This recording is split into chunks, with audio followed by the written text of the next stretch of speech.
As we are back, we're going to be heading into our second series of today. It's going to be NaS versus White. Should be a really sick series. Both of these teams they've both played incredibly well in the STPL, both Season 1 and Season 2. If we have a look in the actual team rankings, they're currently 3rd and 5th respectively, which is really sick.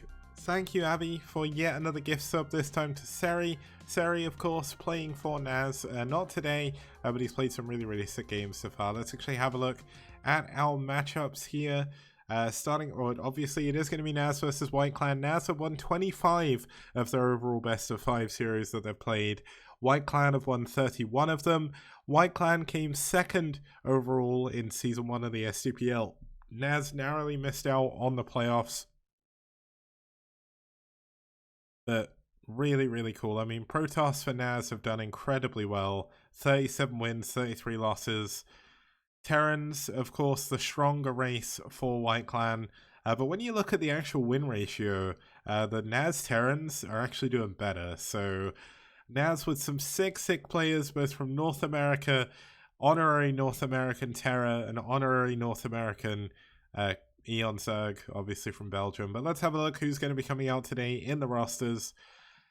So having a look for NaS and White Clan. Starting us off, we're going to have a PvP, USA versus Korea, Kingdom versus Jeju, or Jew I think it was, Dragon versus Fairy in a Canada versus Korea matchup, another USA versus Korea in Jaeyoon versus Bai, and then we're going to have a Peru versus Korea in a TBT, Terra versus Yes Man. Now, White Clan throughout the STPL, they've been known at times to pull some punches, like they don't always send out their best players, but they're starting to. Like, they've lost a couple of series so far this STPL season, and they don't want to lose anymore. Jeju, if I remember correctly, or Ju, sorry, he came out in the STPL Season 1 finals against Seoul. Like, he is one of their best players. Obviously, Mind and Best haven't appeared here just yet, but it is NaS. Maybe they're not thinking we've got too much to worry about, but they are going to send out some of their A-class players. Eon Zerg isn't in the starting lineup, but if we do get to an ace match, Eon is certainly one of the strong candidates to come out there on Neo Arkanoid. So let's introduce our first map, then we'll go into our first couple of players. Of course, this is going to be a PvP. PvP, certainly a lot of fun on Desperado. This is actually going to be the 8th PvP we've seen here. This is definitely a stronger map for Protoss. We've got Hey Customuse, Customuse JSC 9905. He's got someone to talk to in Korean now, which is a lot really cool. Crossy, of course, Korea as well. And Famasi is obviously a very strong player for White Clan as well. But PvP on this map is fun. 2 gases per main, no gas at the natural. Relatively hard to take 3rd gas, but if you can get another main, you get 2 additional gases. So in PvP, it can come down to a lot of late game drop play. Let's introduce both of our players. I'm just looking at the colors in game. So we'll stick to the base colors. We're going to do red versus blue. But let's have a look at our players here. Starting us off for NaS, it's going to be Kingdom. Now, Kingdom, one of kind of the clutch players, I'd say, for NaS. He comes out every once in a while, and he does well. Like, he's not got the best win ratio or anything like that, but he's still really good. He's won some games against some very strong opponents. So I'm looking forward to seeing how he's going to do here up against Ju. Now, Ju, he hasn't played too many games. Ju is not the player I was thinking he was. I was thinking of, who was it? The X8 Fox Pro who played on Athena. You know what? Maybe it is him. I can't remember, but there was someone who came out like end of the season last time. But Ju is a very good Protoss player, 66% win rate. He did beat Nyokan. Nyokan obviously was the strongest player on media, if you don't count Future, who was the strongest Protoss player. But did lose to Lumaya earlier on in the season, but that was Season 1. So that was a long time ago. There's been a lot of time to prepare. And let's get into game number... Wait, what number are we on? Game number 1. Wow, I'm good at counting. Ah, Ju is a Korean commentator, but he doesn't cast. What tournament did he cast?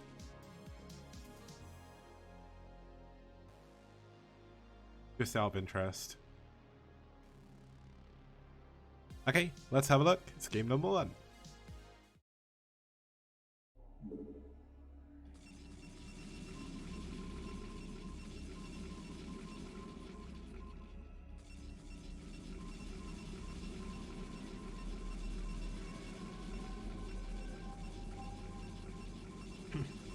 Okay, starting us off here in the top left-hand position, we do have the yellow Protoss fighting for NaS. It's Kingdom.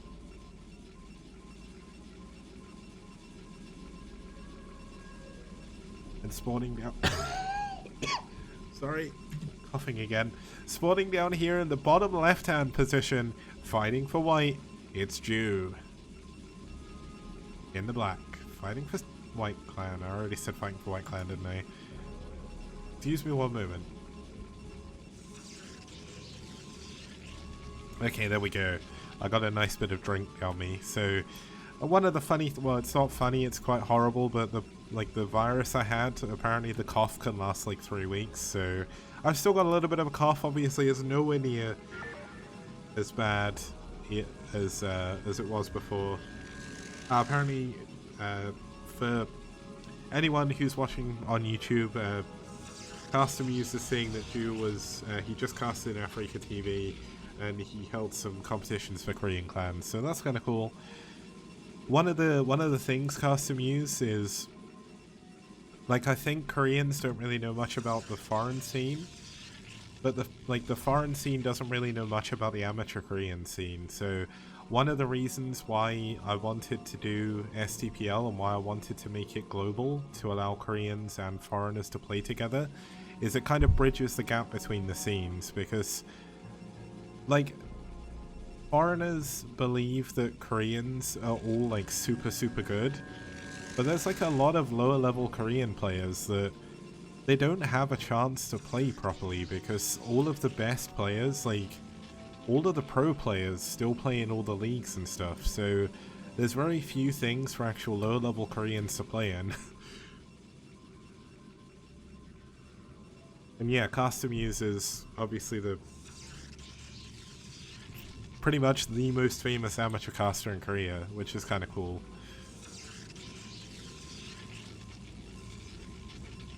It's funny because when I was looking at that, I've seen Custom Muse's tournaments before, and when I was looking at the maps that he chooses, it's like I'm the English version of Custom Muse. Like, Custom Muse does a team league, I do a team league, he does amazing maps, I do amazing maps, it's great. Okay, so in terms of this game, sorry I've been completely rambling on about stuff completely unrelated to this PvP. We have both players going for mirror builds here, core or gate gas core for both players. Nothing too surprising there, it is of course a PvP.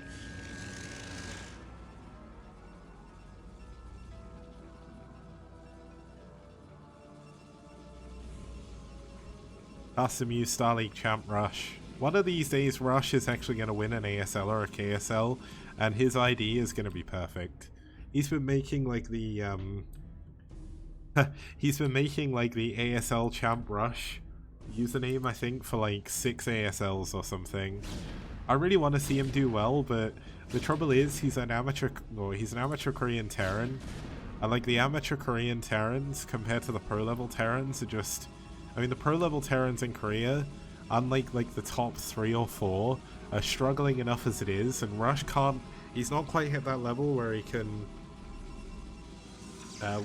kind of win those big tournaments yet, but he's close.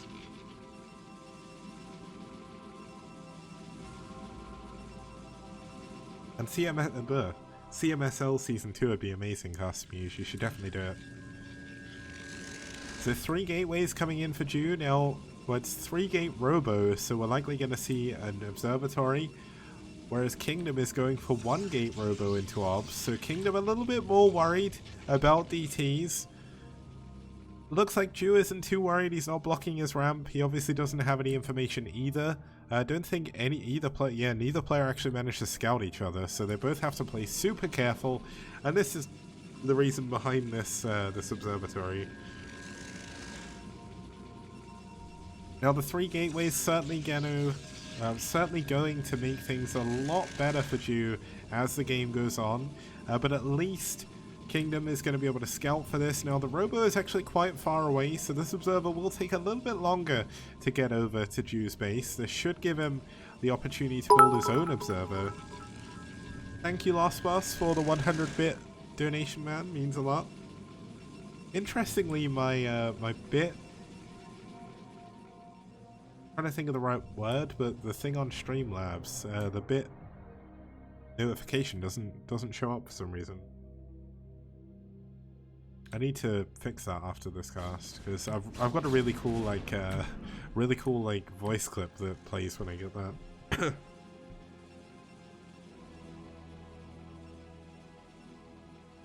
Yeah, Soma is one of the best amateur Korean players at the moment. He's so good. Now, the 3 gateways are going to come into effect here. Jew is going to push forward with a few extra units. Now, of course, Kingdom is going to be able to hold the high ground if he can get his zealots on the ramp to block the Dragoons. This is going to be a pretty good engagement. Only losing, I think that was 2 Dragoons and a zealot. Jew lost 1 zealot and 1 Dragoon. But obviously, Jew is going to have the better army count, at least for the time being.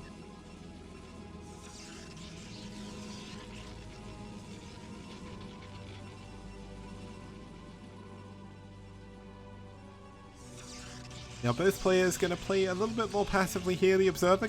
Wait, did he not send the Observer into the main?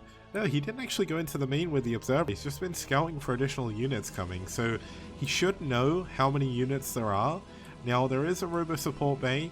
There's going to be a Reaver coming in fairly soon, although it's not started just yet. Kingdom actually got supply block there. A little bit uncharacteristic for him, but obviously he's been under quite a lot of pressure here. A little bit harder to hold on. Now, do we have a support bay yet for Jew? Looks like one's coming in right now, so that's pretty good. And obviously the second Nexus is going to help a lot. Now, it is Desperado, so there's no gas at the natural.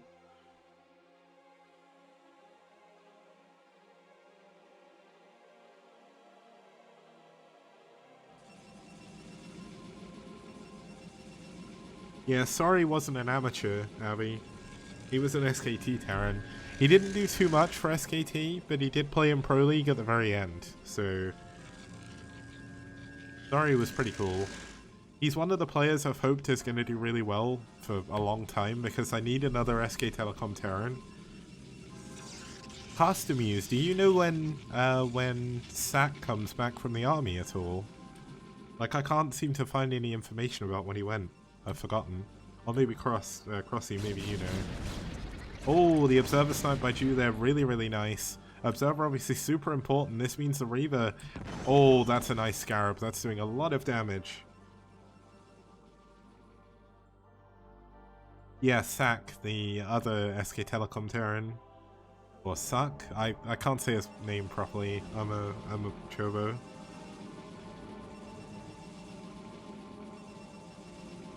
Nell Fantasy, Yong isn't going to be playing Brood War anymore, and he's casting League. My only hope is that Sack is going to come back and dominate. I need an SK Telecom Terran to show me the way. Oh, he's going to... Makefin saying he's going to come back in February. That's kind of cool. This game's kind of hitting a little bit of a lull. PvP, sorry, does kind of get like this sometimes, where... You'll have both players, they build up a big army, and then neither player can really afford to attack into each other because they both have Reavers. Now, Jew is going to go for shuttle speed.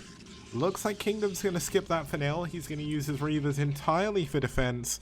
Now, if anything, that's going to help a little bit because Jew is getting ready to defend against a Reaver drop, which isn't coming. So it's a little bit of a...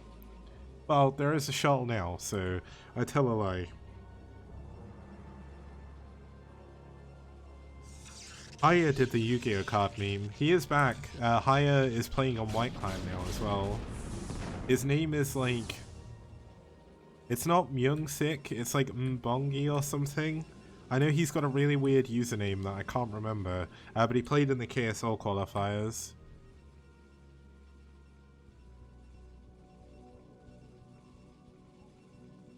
Yeah, hire the, what was his nickname? Wasn't he the Goldfish Terran or something? Or maybe the Magikarp Terran?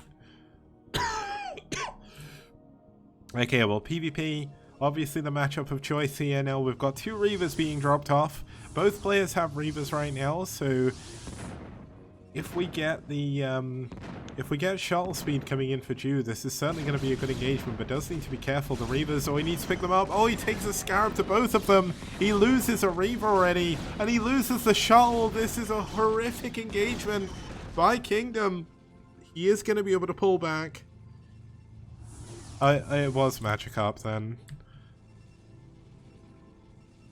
Yeah, that control by Kingdom, unfortunately not up to scratch there. Jew doing a pretty good job with his Reavers. Now, Jew actually has 3 Reavers right now.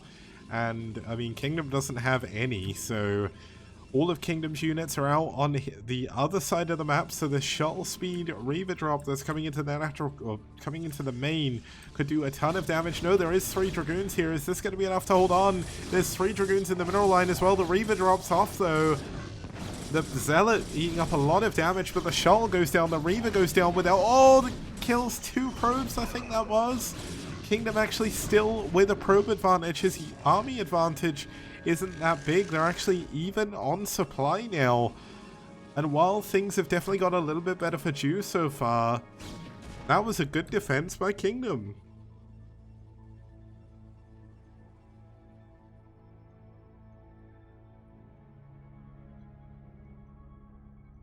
Now, Kingdom continuing to push across the map with a ton of Dragoons, just looking to put up a really, really strong contain, but there's still Reavers here. Kingdom going to push forward, see if he can break through these Reavers. One of the Reavers going down to half health, but not enough to kill it, and losing a good number of Dragoons to try and do that. So Kingdom definitely needs to be very careful. Looks like he's getting ready to take a 3rd base, which will be a 3rd gas, and there we go. He's pushing back in with another couple of Dragoons, trying to pull Jew's army out here, but unfortunately Jew's army is just bigger. Kingdom's got 8 more probes, but look at this, the concave, really, really nice for Kingdom. And he manages to do a pretty good job, but look at these Reavers, they're going to be doing so much damage. They've been so unbelievably cost effective so far. And every single Scarab that goes down, 7 kills on these Reavers combined, and a ton of damage to shuttles. And every time the Dragoons try and push in, oh, he's going to try and focus the shuttle, doesn't do it, takes, and oh, he's losing so many Dragoons to Reavers.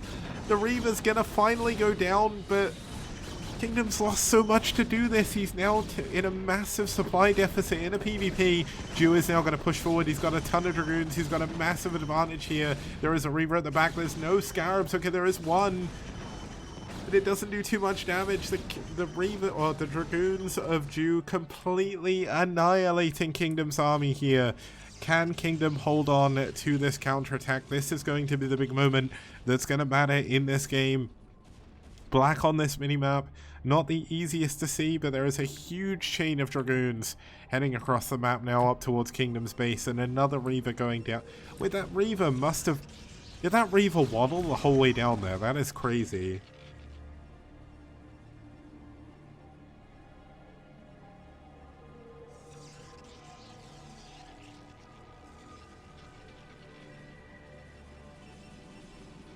Okay, let's check the game count while things have calmed down a little bit. 5 for Kingdom right now. How many do we have over on the other side? Looks like we do have 5 going into 6. Now, Jew has a big army, but because of this choke, he can't actually break through, and Kingdom does have a 3rd base that Jew has no idea about. Now, unfortunately, poor old Kix in this stasis cell is going to go down. He's going to have to teleport into another one and overwrite the mind of one of the other English casters, but it's all good. Jew going to push forward. He's obviously got to deal with these minerals, makes it very difficult to engage over this bridge, so Kingdom going to hold on a little bit longer. 6 gateways in here for Jew now. Another Reaver is finally done. Now, we see Templar Tech is done for Kingdom. He's going into Storm. Now, Templar Tech is also done for Jew, and he's also going into Storm, but obviously the Defender's advantage certainly going to come into effect here for Kingdom, but look at this, or for Ju is going to find this third base super important, and Kingdom's going to try and break out now. He's going to be fighting into a concave. This is going to be very difficult. What are the upgrades like? Just 0-0 for both players, so no upgrades. This is actually going pretty well for Kingdom. He's not doing too bad, but more and more reinforcements funneling up here for Ju is going to push Kingdom back into his natural. He's not going to be able to hold on to his third base. And oh no, the Templar are actually getting caught off in the front. They do not want to go down. He needs those storms, but still amazing trades from both players.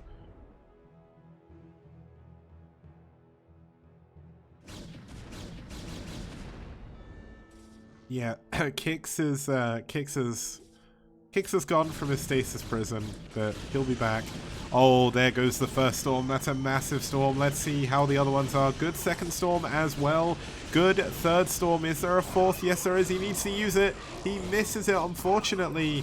And the High Templar are going to go down, but that was a ton of damage going down on Ju's army. But slowly but surely, Ju is in a good spot. We actually had a storm drop in the main. I caught the very end of it. Looks like... Wait, is that an enemy High Templar? No, it's not, but it looks like a lot of the probes had already been transferred away. So that's a little bit of a... You know what? I have no idea how to explain that. A little bit of a blessing, I guess, that those minerals were all mined out. I really want to see... Where did the shuttle go? The shuttle's here. I really want to see this Templar dropped out, see how many kills he got. But Ju has actually taken the lead in the probe count. Now this Nexus, unfortunately, this one single Zealot is going to ruin Kingdom's day here. Now the third Nexus finally coming up for Ju.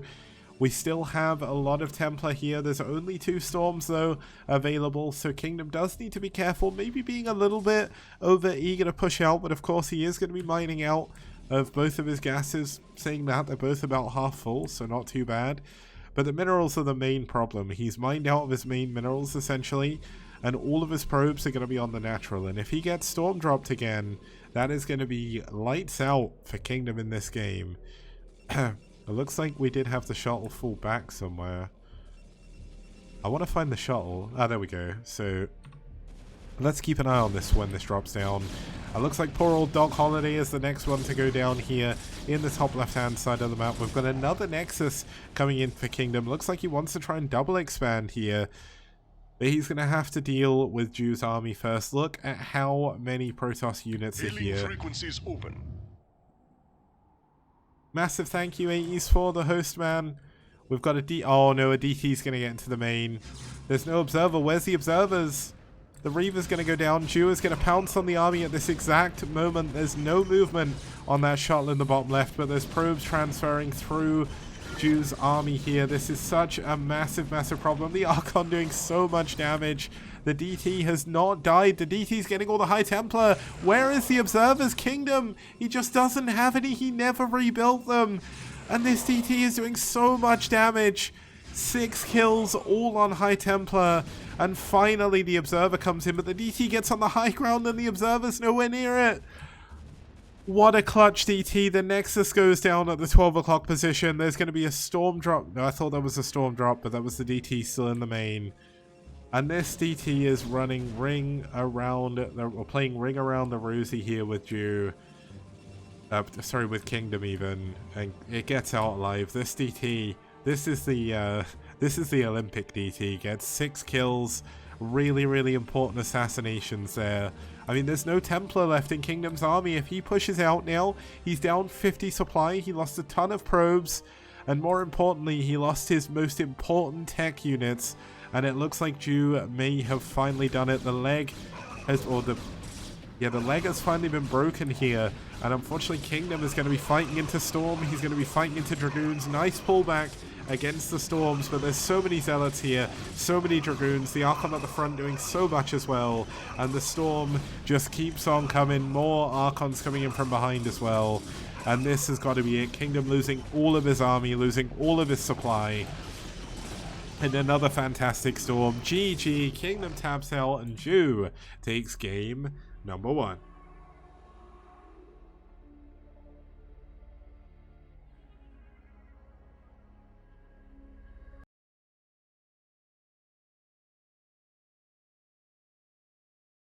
Okay, so that is of course it for game number 1. A nice played game by Kingdom, but a better played game by Ju. Just making a few less mistakes there did give Ju that victory. Kingdom, unfortunately, at the beginning, losing his first 2 Reavers. He had a big army, but he didn't have the tech units to be able to deal with everything. Nice win by Ju, nice win by White Clan in game number 1, and that's going to take us into game number 2. It's going to be a PvZ between Dragon and Fairy, the strongest Protoss in North America against one of the stronger amateur Zergs in Korea. So should be a lot of fun. No, Fairy is an amateur. He was an ex-Height Sparkies pro. So there we go. It's going to be Dragon against the next pro. Let's see who's going to win when we get back after game number... Oh, sorry, after the break even. What am I going on about game? It's going to be game number 2 when we get back. See you guys soon.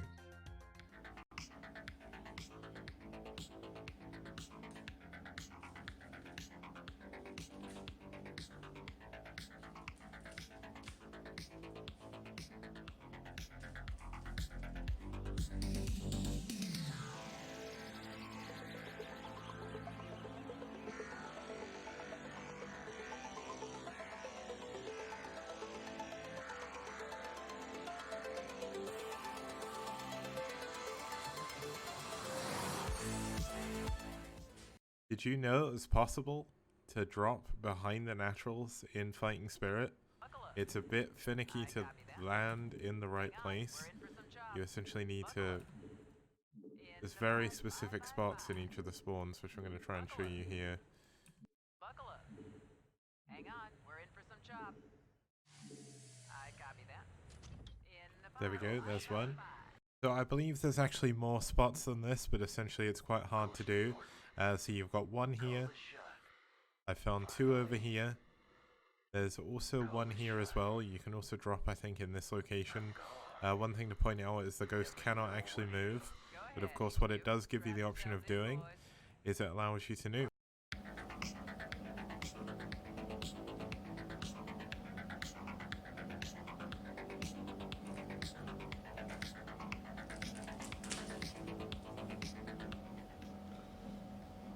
Is already at DeWalt's front door. DeWalt has absolutely no idea this is happening. Okay guys, we're back here for game number 2 of NaS versus White. It's been a pretty sick series so far. We're going to be heading in to our second game here. It's going to be a PvZ between Dragon and Fairy, the strongest North American Protoss player against one of the better Korean Zergs of not so much of recent times, but Fairy was on a pro team, so he did win a Courage tournament back in the day. Super impressive. And we've actually got 2 cool colors as well. So let's introduce both of our players and let's get started with game number 2. So starting us off here for NaS, it's going to be the one, the only, it's their captain, it's Dragon.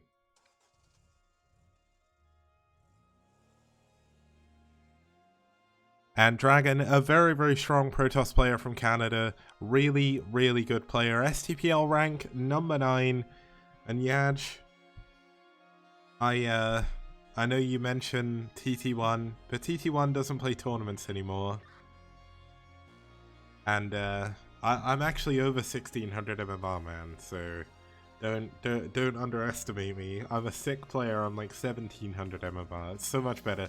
But let's have a look at his opponent. It's going to be the ex-Height Sparkies pro. It's going to be Fairy. Now, Fairy's played 5 games in the STPL. He's won 4 of them. He beat CRBT, TTF, Mitak, and Darking. He's won 2 ZVPs so far. They've not been the strongest Protoss opponents, so maybe Dragon can do a little bit better of a job here against him. Now, when you actually look, the last time he played against, well, the last time he played against a really good player was, CRVT is really good, so I don't want to say anything bad about anybody. Let's skip through this. I'm kind of throwing myself under the bus. I'm digging myself a bigger hole. Our second map here is going to be Neo Outlier. Neo Outlier, really fun for PvZ. We've had 12 of them so far. Protoss are currently 8-4 up over Zerg. It was 7... No, it was 8 over 3 before. No, sorry, it's 8 over 5 now. I need to fix it so this value updates, but it doesn't do that yet, but that's fine. TT1 is in He is in Nation Wars now, and he's in NASSL, or NAASL, sorry. But he's not in like the massive tournaments like BSL, so... And he's not in STPL, he rage quit STPL, so that's on him. But it's okay, we'll get into game number 2, it's... I need to say TT1. It's Dragon versus Fairy on Neo Outlier.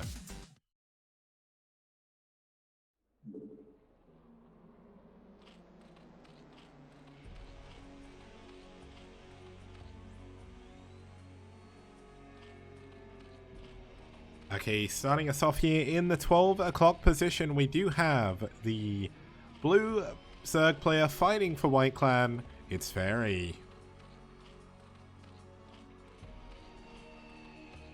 And his opponent spawning down here in the bottom right-hand position is the Canadian...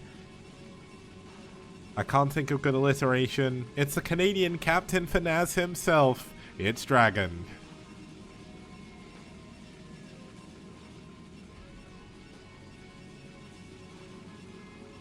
Now Dragon, at least historically, his Protoss versus... his Zerg versus Protoss has been a lot better than his Protoss versus Zerg. But his PvZ is also really good. He's 9 for 5 over Zerg right now. He's ranked 9 in the STPL overall. Both these players have similar average durations for their games, so we should have a relatively quick game here, around about 13 minutes. A little bit shorter, I would say, than the last PvP. But we've had some really long games on this map before, so this is a really fun map for PvZ. And everything is looking pretty good so far. So it's been a while since I've seen Fairy play properly, or at least CVP. No, it hasn't. It's been a couple of weeks, but it feels like it's been forever.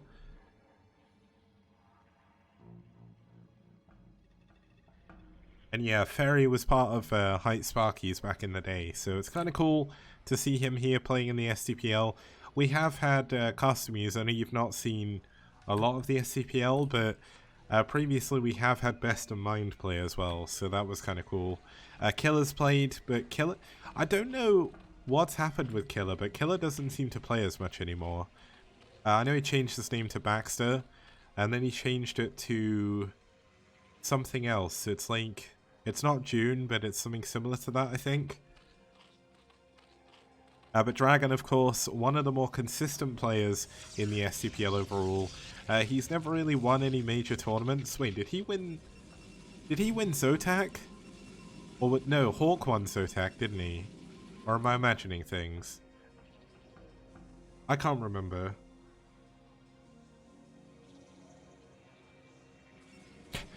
Oh, you read his name as Dragod. That's yeah, but Dragon is definitely one of the Gosu non-Korean players. He definitely does better in team leagues, I'd say, than individual leagues, but he's certainly someone to not count out in the upcoming season of BSL. He did well in Zotac as well. Juno, that's it. Thanks, Fake Finn. Fake Finn is, it's great to have you in chat, man, because you know so much. Yeah, he won the Team Liquid Legacy Star League. That was something as well. Oh, is Killer playing a lot of ladder now? Because you don't really see him in any of the massive tournaments. He doesn't really qualify to them anymore. It's kind of sad because at one point, people thought Killer was going to be the next Jaedong because he was so unbelievably good. He was training under Jaedong as well because obviously they were both on Hwaseong. Am I saying that right? Hwaseong? Either way, they were both on Oz. They're both amazing Zerg players. Of course, this is Fairy, another Kesper pro who was on Height Sparkies. Height Sparkies was never the best team, but they still had good players. Now Fairy going to go for a third hatchery here before Lair. Very standard builds. Killer had a 6-month break after KSL 2. That would explain why I haven't seen him forever. And sorry, you say this is a weird third, but on this map, this is actually like the main third I see Zerg players take. Due to the makeup of the map, it's actually not too bad. Like if we, just quickly while nothing's really going on, if we zoom out, it's a... Sorry, I'm losing my voice. It's a very, very long push path for Protoss to go either way. So if you can get good defense up here, it's quite easy to hold on to. Because this third is actually a lot easier to push forward to. Yeah, the one outside of his NAT does have a small ramp, which is this one, but it's also incredibly close to the Protoss player, so it's a little bit harder to grab, I'd say.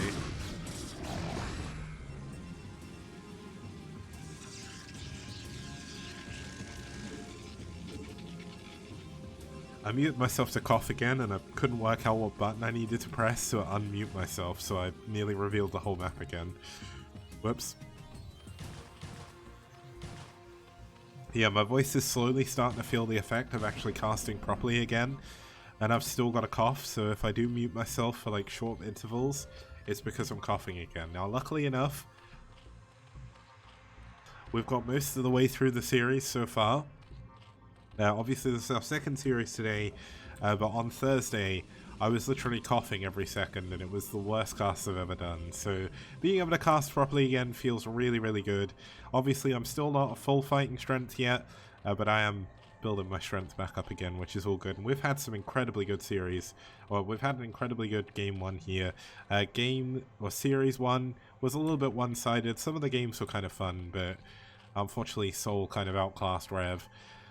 Now, interestingly, Fairy is going to wall off his minerals, like you can get up around the back, but this is going to make drops here a little bit harder to defend later on, because you can't really get units back there very easily. So the 4th hatchery and the 5th hatchery coming in from Fairy. Lair is of course done. Spire is done. This is most likely just going to be for Scourge. There is a second gas, but a little bit late for a Muteless, which I think maybe if Fairy gets the first Corsair with his Scourge, he's going to go into Muteless behind this. The Dragon has already got his cannon back up here to help defend his Stargate. Now, where is that first Corsair? There they are. They're both of the natural. So, 2 Corsairs not really enough to deal with Scourge on their own, but it does kind of help. It works as a deterrent to go Mutelisks, because you never know how many Corsairs they're actually going to have, whether or not they're going to have +1 yet. Now, he did get into Scout. I don't think he saw the Cybernetics core though, so he doesn't know if it was spinning. Now, usually Dragon would go for +1 air, but he's actually skipped out on it this time to go for a quicker Templar Archives, to go into Storm a little bit faster. Now, we do have 5 Hatch Hydra so far. There's no massive swell of Hydras. Obviously there is coming in there, but Fairy's drone count's pretty high, so he's not going super all in or anything. Now, Fairy's not actually mining from this patch here. I do wonder if this Hydralisk Den is slightly mannering this. We'll have to see this a little bit later, but Dragon trying to go in with a Zealot timing attack, unfortunately unable to do any damage. Nice defense by Fairy, getting all of his units in the right place. Now, imagine if it had expanded to this base, those Zealots would have got in a lot quicker and maybe done a lot of damage. And hey Zero, if anyone's watching, I know custom use, I'm not sure how like full up you are with the foreign scene, but Zero runs the other big tournament. It's the biggest foreign tournament, solo tournament. I run arguably the biggest team league, and Zero runs the biggest solo league. So I think actually there is other solo leagues, but it's definitely the main one. So good to see you here, Zero. Hopefully you're going to enjoy the games. And I think I said this yesterday as well, but Grats on the sponsorship announcement. Really, really good news, man. And I'm really looking forward to watching BSL 8. So here we go. Looks like Fairy going to pull the trigger on a little bit of a Hydra bust here. There isn't actually that many Hydras, but there's not that many cannons. But look at the amazing storms by Dragon. That is the move he needed to stay in this game. And it is certainly going to hold on for just a little bit. There is not another storm though, so with more Hydralisk reinforcements, maybe Fairy can break through. But no, looks like this is going to be it. Dragon with a great hold there, not losing too much, and actually gaining a 25 supply lead. Even this Archon coming out to finish clearing up these Hydralisks. Nicely done by Dragon there. But more Hydralisks going to be coming in. There is finally some additional storms up. So if he can block this with the Archon, if he gets some good storms, that's not a bad one to start off. He doesn't have that many cannons though. And Fairy could be overextending here. This is a ton of Hydras to be losing. And Dragon, I mean, his defense so far has been pretty airtight. He's not lost too much. He's got more storms about to spawn. There's 2 of them. Wait, no, he's only got 1 storm. Did he lose one of his High Templar? I think he may have done. But look how good that storm is.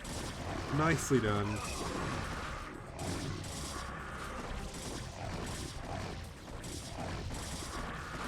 And I mean, Fairy, he's continuing to send in more and more Hydralisks. There is another High Templar with Storm. It was hiding behind the Archon before, so I didn't see it. Oh my god, that Storm. Dragon Storms this game have been stellar. Of course he is defending. Oh, he loses his Forge. And before +2 attack is done. So that's a little bit unfortunate. But the Zealot's still going to be pretty strong. This Archon coming out once again. All of the Hydras are actually getting trapped in the corner. And Dragon continues to hold on to this. Really, really nice job holding on. But the trouble is he taking too much damage while holding it? He's losing a ton of units. Fairy is only on 29 drones still though. His saturation is not full on all of his bases. There's no hive on the way, no additional tech. And I don't think I saw an Evo chamber, so this is definitely all in by Fairy. He gets the High Templar but takes a ton of damage on these Hydras once again. And he does need to be very careful. Let's just double check. Was there an evolution chamber? No, there wasn't. So this is a Hydra all in. He has to make this work. He has to break Dragon's front. And unfortunately, he's not been able to do it. There's more and more Storm coming in. And look at that Storm. It's doing so much damage. Dragon is actually banking a ton of minerals right now where he's building so many High Templar. And look, he's up at that's 7 gateways now. 8 gateways, 9 gateways. No, sorry, 8. I thought there was still a gateway out the front, but there isn't. Zealots moving out to the front here once again. Killing all the Hydras. GG, Fairy taps out, and Dragon takes game number 2. So that was a really, really well played game there by Dragon. Of course, one of the strongest players on NaS. Certainly showing his strength and doing a really, really good job against the X-Height Sparkies Pro. And that's going to tie up NaS 1-1 in the series. Now, when we get back after the short break, we're going to be heading into a TVZ, the fan favorite matchup. It's going to be by one of the stronger Terrans in the White Clan roster against the one and only Jaeyoon from NaS. So that should be a lot of fun. I'll be back in a few minutes with game number 3. See you guys soon.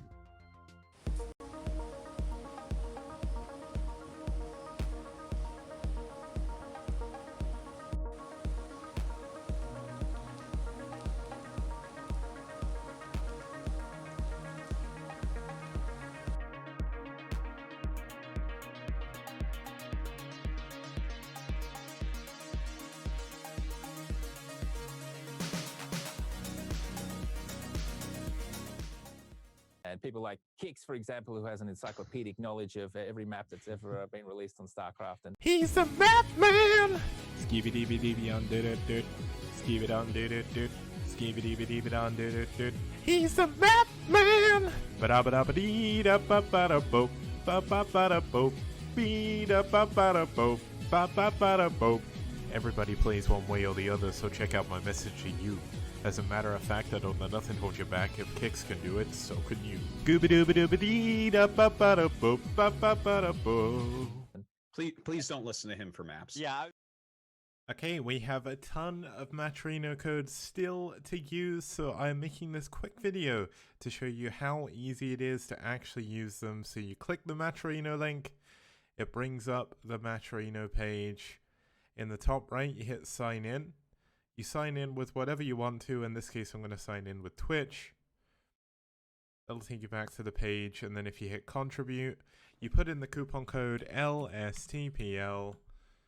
You can put a comment if you want to, and you can hit contribute right there, and it'll add it to the prize pool. Easy as pie. Okay, it's time for a quick tip. Here we have... Hello guys, welcome back. Thank you, Abby, for the extra gift sub to 0. 0, you're part of the team now, so you can use the STPL does emote, and there's also some other good ones as well. So we're going to be heading into game number 3 between White Clan and, I nearly said Seoul, but we're White Clan versus NaS. 1-1 is the current score.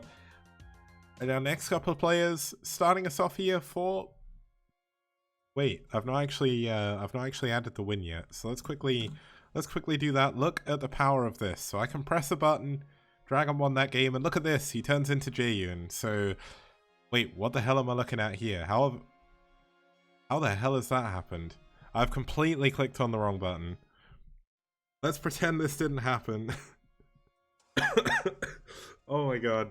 Okay, so Jaeyun, one of the strongest Zerg players on NaS. He's not done as well in the STPL so far, but he's been up against some very, very strong players. In fact, in Season 1, he played against Dragon when he was playing for FBW, so kind of cool to see him here. His last game was against DeWalt, but he has won his last TVZ, or ZBT should I say.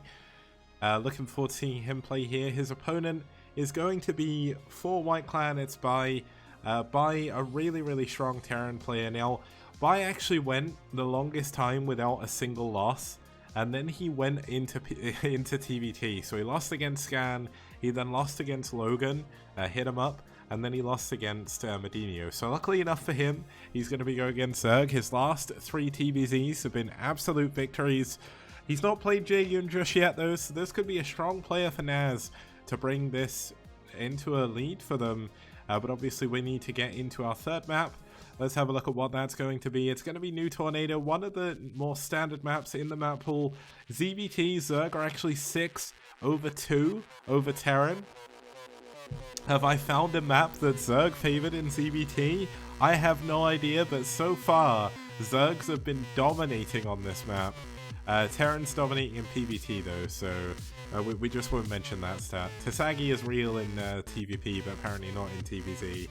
So really, really cool to see Zerg do so well on this map. Is Jaeyun going to add on to that win ratio, or is Bai going to kick it back for the Terrans?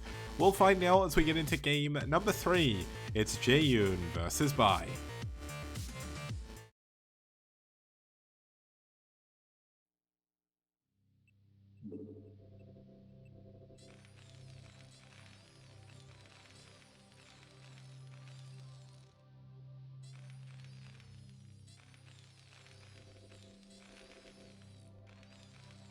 Okay, starting us off here in the 1 o'clock position, we do have the Green Terran fighting from South Korea for White Clan. It's Bai. And his opponent spawning down here in the bottom left-hand position, we have our Zerg player from the US of A. It's Jaeyun. Now, Jaeyun is one of the more well-known players in the scene. He's not done as much recently. He did do pretty well in the BSL Season 7. He got in the top 4. Wait, did he get into the finals or did he fall in the top 4? I can't remember. Was it the finals? No, I think the finals was TrueTouch Bonneth? Well, either way, he did really well in the BSL Season 7. Oh, it was an Eon versus TrueTouch finals, that was it. Ah, that's it, because Jaeyun played against TrueTouch, didn't he, in the round of 4. And Bonneth lost against Eon, if I remember correctly. But yeah, Jaeyun, a really strong Zerg player from the USA, because he went PVZ, didn't he? And I was so confused why I didn't just ZVZ. But Jaeyun used to host a lot of tournaments, used to do a lot of educational content. He still does stream quite a bit, I think, but he's not been as active recently in comparison to the last year. So he has got kind of a all-encompassing job that keeps him busy, and he also has like a wife. So unfortunately, unlike a lot of us, he doesn't have like a lot of free time in the world. So yeah, he spends a lot of time focusing on RL stuff, which is a little bit unfortunate because we don't get as many cool like NA versus continent show matches, but hopefully at some point it'll bring those back. They were a lot of fun, although they were a little bit skewed, and I believe NA may have beaten EU, but I think the reason why Jaeyun isn't hosting another one is because he's scared that EU are going to win this time. It was the only thing the NA players are clinging on to, but I know I'm joking, I'm memeing a little bit here because the North American players have been doing really well here in the STPL. Even in that last game, Dragon doing an incredibly good job against Fairy. And now let's see if Jaeyun can do it against Bai. Obviously TVZ, historically a little bit better for Terran, just in general. Usually it's a little bit harder for Zerg to get to late game. If they can get to late game, all is not lost. But if the Terran goes for mech switch, it certainly becomes a lot harder. Zerg certainly do better against SK Terran a little bit later game, but it still does all come down to micro at that point, whereas mech, you're kind of just trying to overpower your opponent. It looks like Jaeyoon is going to go for 2-hatch layer. Now this is kind of a modern variation of this build. In like 2009, 2010, 2-hatch Muta was an all-in. Like if you went 2-hatch Muta, you were pretty much either going against mech or you're all-inning. And there's more economical versions of it coming out these days, and this is going to be one of them. Now usually you would go this against mech, but unfortunately because Jaeyoon doesn't know what his opponent's doing, he doesn't know that his opponent's actually going into +1 5 racks. Now, +1 5 racks has kind of fallen out of favor a little bit. +1 5 racks isn't the best build against 2-hatch. You want your academy as soon as humanly possible, and you want range and stim. Now, usually you would see 2 racks academy these days, just because 2-hatch is so popular. But certainly, +1 5 racks still has a place in the meta. It still does okay against 2-hatch mirror. It's not like you just immediately fall over or anything like that. But it is a little bit harder to play. But Jaeyoon, his best matchup is by far ZBT, so this should be a really, really fun match to watch. Now, the Academy's coming in, as expected, around 30 supply by playing this build perfectly so far, and around 32 to 34 supply. We should see him adding on an additional 2 racks and an additional 2 more. But the Spire's coming in for Jaeyoon. Looks like Jaeyoon wanted to try and hide a third base over at the other main, but unfortunately, Bai's STV saw the drone. Now the trouble is with +1 5 racks, is unlike 2 racks Academy, where right now he would have about, I think it's around 12 Marines, you'd be going into medics, you'd be going into stim, and you would start to be getting ready to push around 5 minutes 30. You don't have that option. You have a lot less units early on, but it's a sacrifice you make to get more units later. So +1 5 racks, one of the more economical openings for Terran, but you'll just see the difference. Like, the Spire should finish around 5 minutes 30, maybe just before the... Just a small thank you, Quicks. Okay, I completely missed... I cannot read that, but thank you so much, T45, for the donation. I didn't see the amount, and for whatever reason it's not appearing on on my thing, so I'll check on Streamlabs for you. But that means a hell of a lot, man. Thank you so much. Let me log into Streamlabs, then I can play it again and actually read it.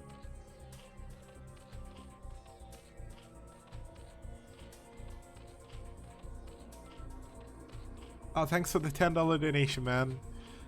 I know you say it's a small thank you, but it means a hell of a lot, man. So thank you so, so much. Now, the muteless are finished. They did spawn around 6 minutes, as I expected. And at this point, with 2 racks Academy, you'd already have range. Stim is done, but no range is done yet for Bai. So he's going to be relying a lot on micro. But when you don't have range, it becomes so much harder to micro against these muteless. And look, range has only just started, so Jaeyoon is in the perfect possible position, but he's only got 6 mutas. He does need to be careful, does get a good engagement against those Marines. And look at this, using this high ground perfectly, darting in and out, in and out. He gets a 7th muteless up here, and due to the lack of range, Bai is having a lot of trouble. You can't engage properly with Medic Marine without range. Range is such an important upgrade in Brood War. And Jaeyoon skirting on the edge of death with some of these muteless. The first muteless has gone down, second muta going down, a third one very, very close to death, so does need to be incredibly careful.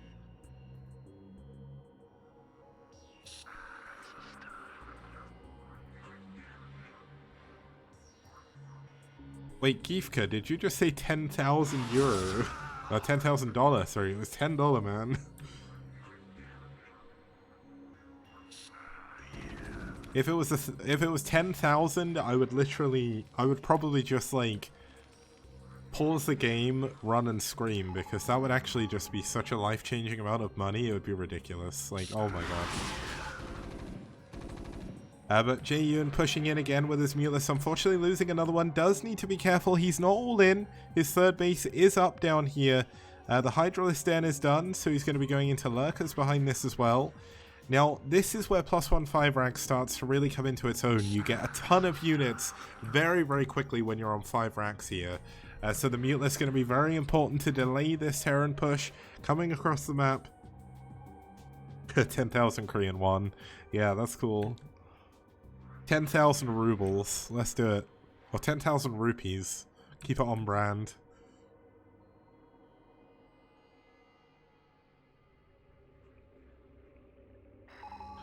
Now this is kind of a dance of death here from Jaeyun because Muteless is strong, but this Marine Medic Ball is massive. Now, Jaeyun going to use this building to his advantage, getting a few extra hits off, but the trouble is he needs to defend against this massive Medic reinforce pushing through the middle of the map. It is getting split up a little bit, getting confused by this terrain here. So this is a good move by Jaeyun. He's going to be able to get in. He's going to get 3 medics for free. This is so good for Jaeyun right now. But how many Sunkens are there? There's no Sunkens. It's nothing but Lurkers. And the Lurkers haven't spawned yet. He's going to have to rely entirely on his Muteless. And look how many Marines there are. There's about 24 of them here. He does. Oh, he's just got +1 Carapace. And the Lurker's going to finish. Is he going to be able to... Oh, the scan goes down, but the Muteless come in. Nice Lurker spines. And this is such a good defense by Jaeyun. He saves most of his Mutelisks. The +1 Carapace really coming in handy there. +1 attack is of course done for Bai right now. But Jaeyun going to push forward with his Lurkers. Does need to be careful. Can't afford to throw away the game. Even though he has got an advantage. It was only 4 racks. Sorry I didn't count the racks, but 4 racks. There is still going to be a ton of units coming out. The starport is done. Science facility is on the way. And double starport are here. And double starport means double vessels, and that means a ton of irradiates, and then you can swap into battle cruisers a little bit later on. Now, what is this going to be? A second engineering base. So he is going to stick with bio. He's not going to go for some kind of mech switch. It's a little bit harder to mech switch on Tornado. But Jaeyun, of course, with the third base that's fully defended. Third gas is done. Evolution chamber is done. Carapace upgrade is going along the way. And Hive has just finished up.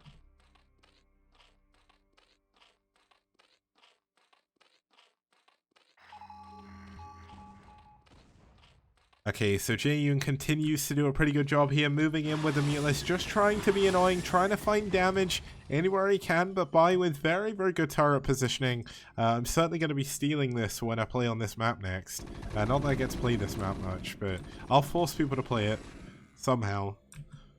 Play it with me anyway. I don't actually play the game as much anymore, but oh, this is really nicely done by Jaeyun. You can't actually...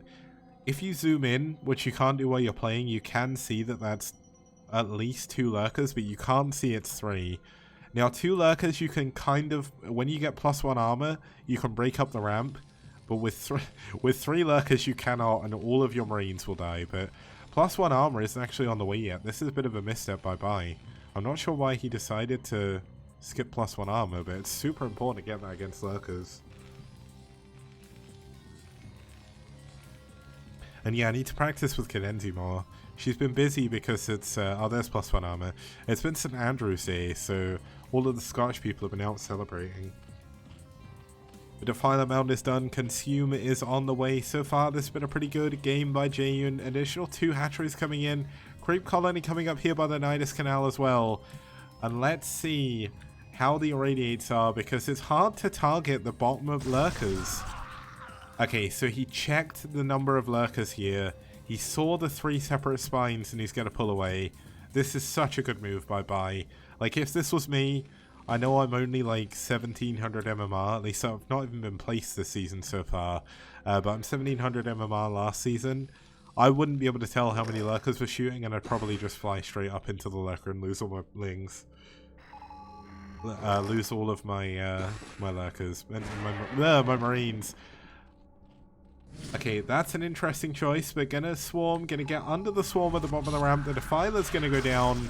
Oh, but the Marines have been baited. There's still another Lurker up here. He's gonna try and get up the ramp, but look at the amount of damage from Jaeyun. Oh, he gets the vessels with Scourge as well. And Jaeyun with such a good mind game there, making him look like there was only 1 Lurker there.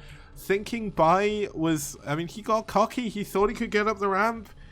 And he couldn't. Nicely done by JU, and those Scourge on the vessels, super, super important. The more vessels you get, the harder it is for Zerg late game. And everything is lining up perfectly now. He's going to be able to get a 4th base. There's more Lurkers, there's more Swarm. And there's only 2 fresh vessels. The option of going for battle cruisers isn't really there. He's actually opting to scout with a science facility. And this isn't too bad, it is a very good scout. But removing the option of battle cruisers is kind of interesting. Now, I think I've given myself a nosebleed at some point, which is kind of strange, but where I've had a cold, it doesn't surprise me. That was odd. But there's another nosebleed going on here as Plague hitting a ton of the Marines. And I mean, this double swarm, the double swarm maybe not worthwhile, but it is going to keep his Lurkers alive a little bit longer for him to get this 4th base up.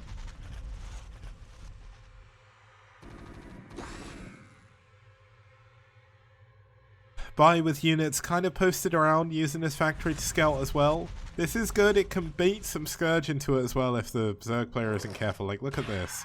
J-Unit is a little bit safer. Wait.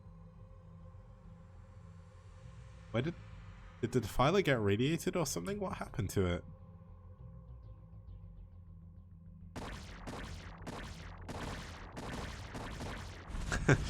Lucky Noob staying up hurt physically when Marines die in SCR. Yeah, it's kind of like in Yu-Gi-Oh! Where if people take hit point damage, they die in real life in the Yu-Gi-Oh! World. It's kind of like that, but if Terran lose, I slowly take damage.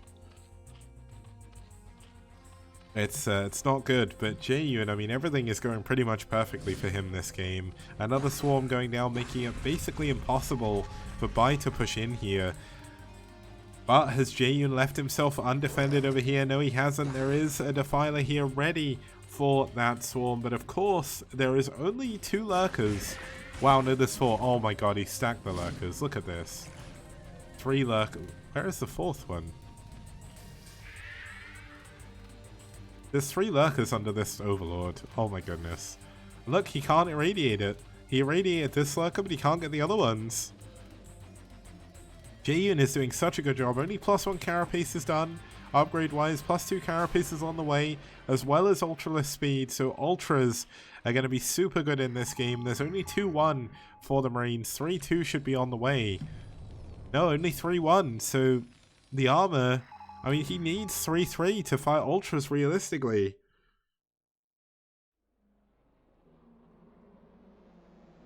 And no, there's no shadow. Well, okay, so in Yu-Gi-Oh! In the Funimation dub, I think it was, because in the manga, essentially when you die in the game of Yu-Gi-Oh! You die in real life, essentially. So the Shadow Realm was kind of introduced to make it a little bit more kid-friendly, because obviously on American TV you couldn't really go around saying if people lost at Yu-Gi-Oh! They died. I thought, unless I've got this wrong, but that was on the original Yu-Gi-Oh! I think, so...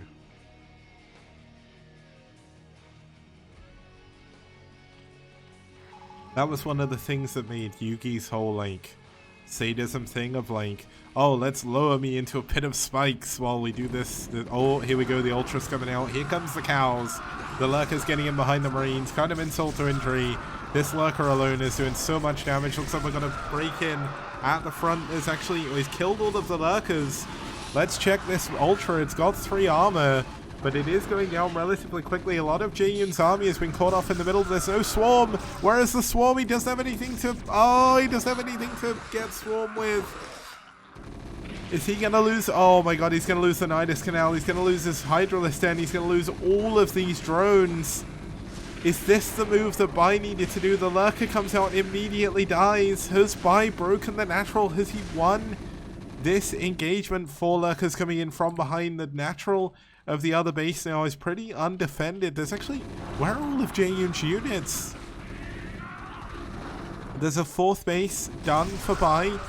Now the 4 Lurkers at the back really are helping out, but the trouble is he's kind of getting his T crossed here. And it just means things get a little bit harder. Now Ling, the Ling is going to scout... Wait, no it doesn't. It doesn't see the SCVs. Now there's lurkers and lings and ultras coming in from behind. Oh, the irradiate on the mineral line. Jaeyun is just falling apart in this game. Look at this. Another eraser in the... Oh, Jaeyun is... Oh my god, he's going to lose all of his drones. Oh my goodness. Bai with the ultimate late game micro is pulling Jaeyun apart. He was doing so well, and then Bai attacked him at 6 places at once. This is absolutely crazy. A single ultra is going to clean up the units in his main base, but he's lost his natural. He's lost all of the drones at his 3rd base. His 4th base is not looking too healthy either. Now he does have a good number of lurkers and lings. Oh, nice Scourge on the vessel. That's the kind of move that he needs, but there's 6 vessels left over. There's no Nidus Canal. And the 3rd and 4th base is likely going to fall here. Jaeyun just has nothing left. 2 lurkers getting irradiated here. A single ultra going to come in behind. Creep colonies coming up, not going to finish on time. The ultra dies, the lings die. And it looks like Jaeyun is going to fall as well. Man, Bai just turned it on there perfectly. This is one of my major problems with TVZ. I can't do what Bai just did, so... Whereas Bai looked like he was struggling the whole game and he couldn't break into anywhere, that's exactly what happens to me, but then it never ends. Like, I can never break into the Zerg bases, but Bai just did it, and he did it so perfectly as well. What an amazingly well-played game. 4th base is up, 5th base is coming up as well with some production buildings, and Jaeyun has nothing left. He's down to 45 supply against 168. Did he lose his Defiler Mound? No, he didn't, but he doesn't have any Defilers anymore. Lings are going to clean this up with Ultras, but it's only a matter of time now. There's just going to be an endless amount of Medic Marine. There's 1, 2, 3, 4, 5, 6, 10 barracks right now. Triple starport. 3 2 upgrades are almost done. And this is just way too much Terran. Jaeyun gonna send up a little lings to try and go for a counter, but doesn't matter. Look at the pure parade of Medic Marine heading across the map. He is gonna get a Scourge on the vessel, but unfortunately 1 Scourge is not gonna be enough. GG, Jaeyun taps out. Bai wins game number 3. So that was a crazy TVZ. 20-minute long. It looked like Jaeyun had everything right until he suddenly didn't. Bai hit the go button, and all of a sudden everything Jaeyun had died in all in one go. I don't know how Bai did it, but that is why Bai is so good. Jaeyun was doing so well, but unfortunately Bai does take game number 3. That's going to take us into game number 4 when we get back after this short break. It's going to be a TBT between Terra and Yes Man, and if Terra can win this, we're going to be going into an ace match. So all to play for here as we get into game number 4 after this.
Okay guys, welcome back. We're going to be heading into game number 4 between White and NaS. White are currently 2-1 up after 3 amazing games. We're going to be heading into game number 4, which is going to be a TBT, my favorite matchup. I know a lot of people don't like it, but it's going to be a TBT on BlitzX. We've had some amazing TBTs here so far. Terra's even won one of them. Terra with a 71% win ratio overall. He's 5-1 over Terran. He's played some incredibly good TBTs against some incredibly good players, and in Corrupted Cup he got second. And not only that, he beat Koga, what was it, like 5 or 6 games in a row. So Terra, a very good TBT player. I'd almost say he's like a TBT specialist at this point.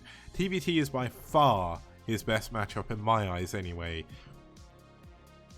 It could be the last match of today, but if Terra can win here against his opponent, which is going to be Yes Man, it's going to be an ace match, but this is the last match of today. But this is really cool. Yes Man, a very, very strong Terran player as well. He's got a 100% win ratio over Terran. He beat Threes and Nyokan. They were both very, very long ago. So let's see how his TBT's doing now. He's 84% win ratio overall. He's played less games though, but he is ranked 13. So really, really strong opponent for Terra here. Two of the absolute TBT titans, I would say, in the STPL coming up as we head into map number 4. This map led to Kyrie versus J1 versus Kiko, which was the longest game in STPL history at over 1 hour and 6 minutes.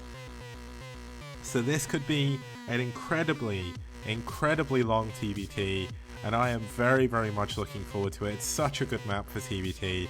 So let's not waste any more time. Let's get into game number 4. It's the Might of Peru in Terra versus the South Korean Yes Man on BlitzX.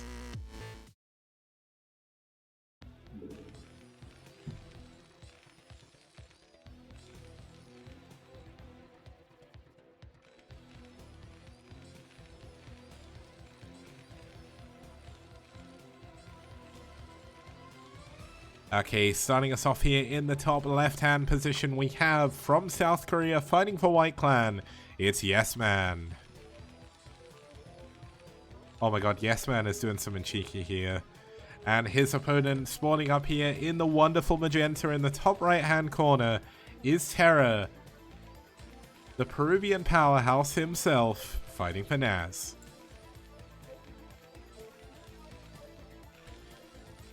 Now, Yes Man is doing something that not many players will do in a TBT. He is going to 8 racks, and he's doing it in, or essentially at his opponent's natural. So this is wild. You don't often see this.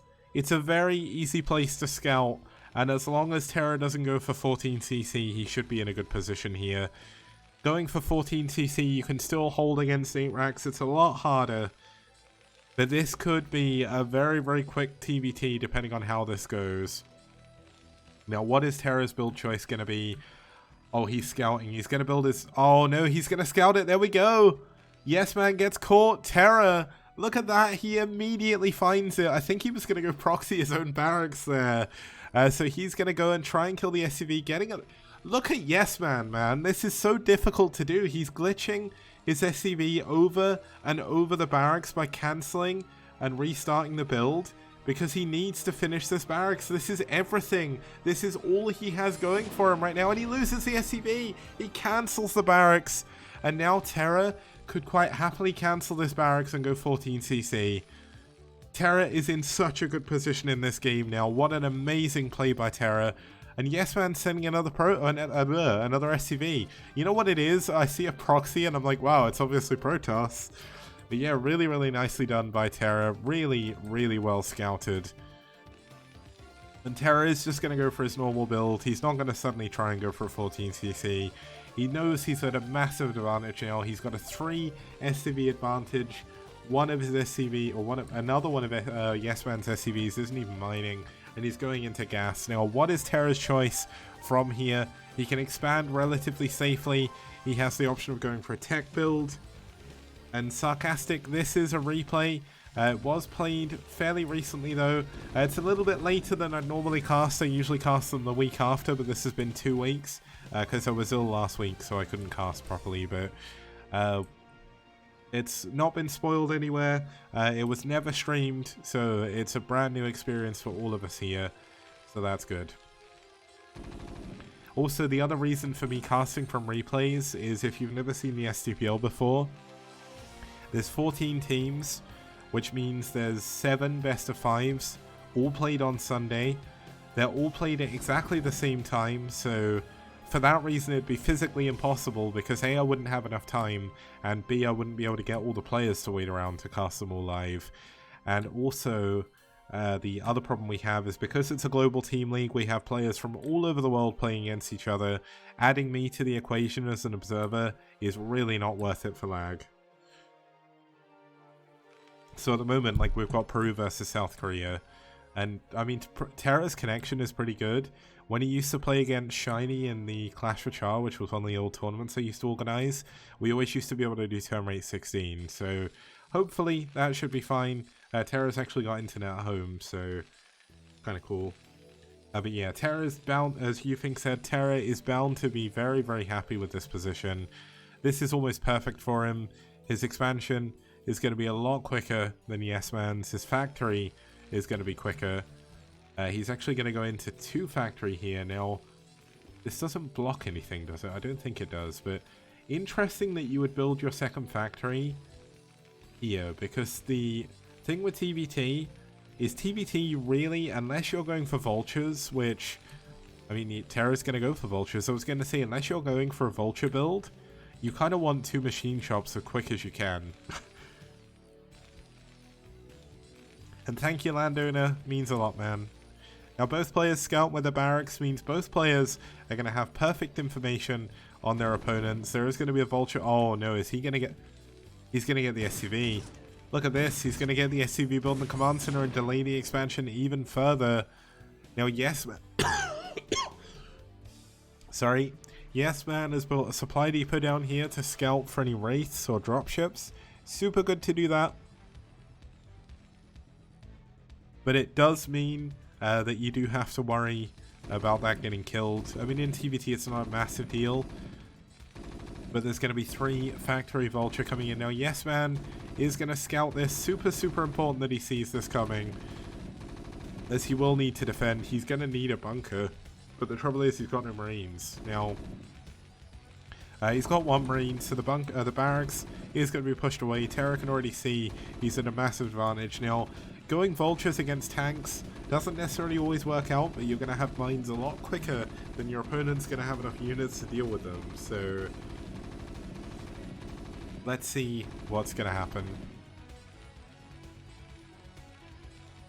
And yeah, custom use, I do still have a cough. It's not as bad, but it still does rear its head every once in a while. So hopefully that'll go away by next week. It's nowhere near as bad as it was last week either. So, I mean, I've got through a 2.5 hour cast now, and I've been coughing a little bit, but not too much. Now, Yes Man isn't going to go immediately for +1 attack, so that's going to be something that he might fall behind on, but Terra hasn't actually built an armory yet. There is a starport coming in. But this is the main story. Obviously, the Vulture is going to be laying a lot of mines out in front of Yes Man's base. Gonna make it very difficult for him to push forward. And just kind of... The benefit of a Vulture opening is not necessarily just killing your opponent.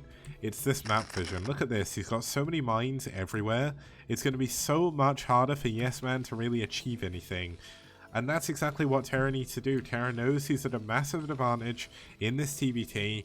Yes Man went for an 8 racks that didn't work. Terra didn't expand super fast behind it or anything, but still, he knows how good of an advantage he's in. He doesn't have to push in to do damage, because look at the SCV count. The damage is already done. Yes Man is 9 SCVs behind his opponent.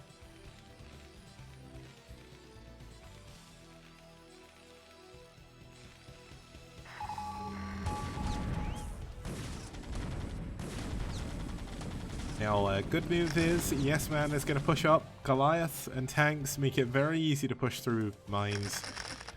But he's not going to achieve too much by getting up on that high ground. He knows he's not getting contained.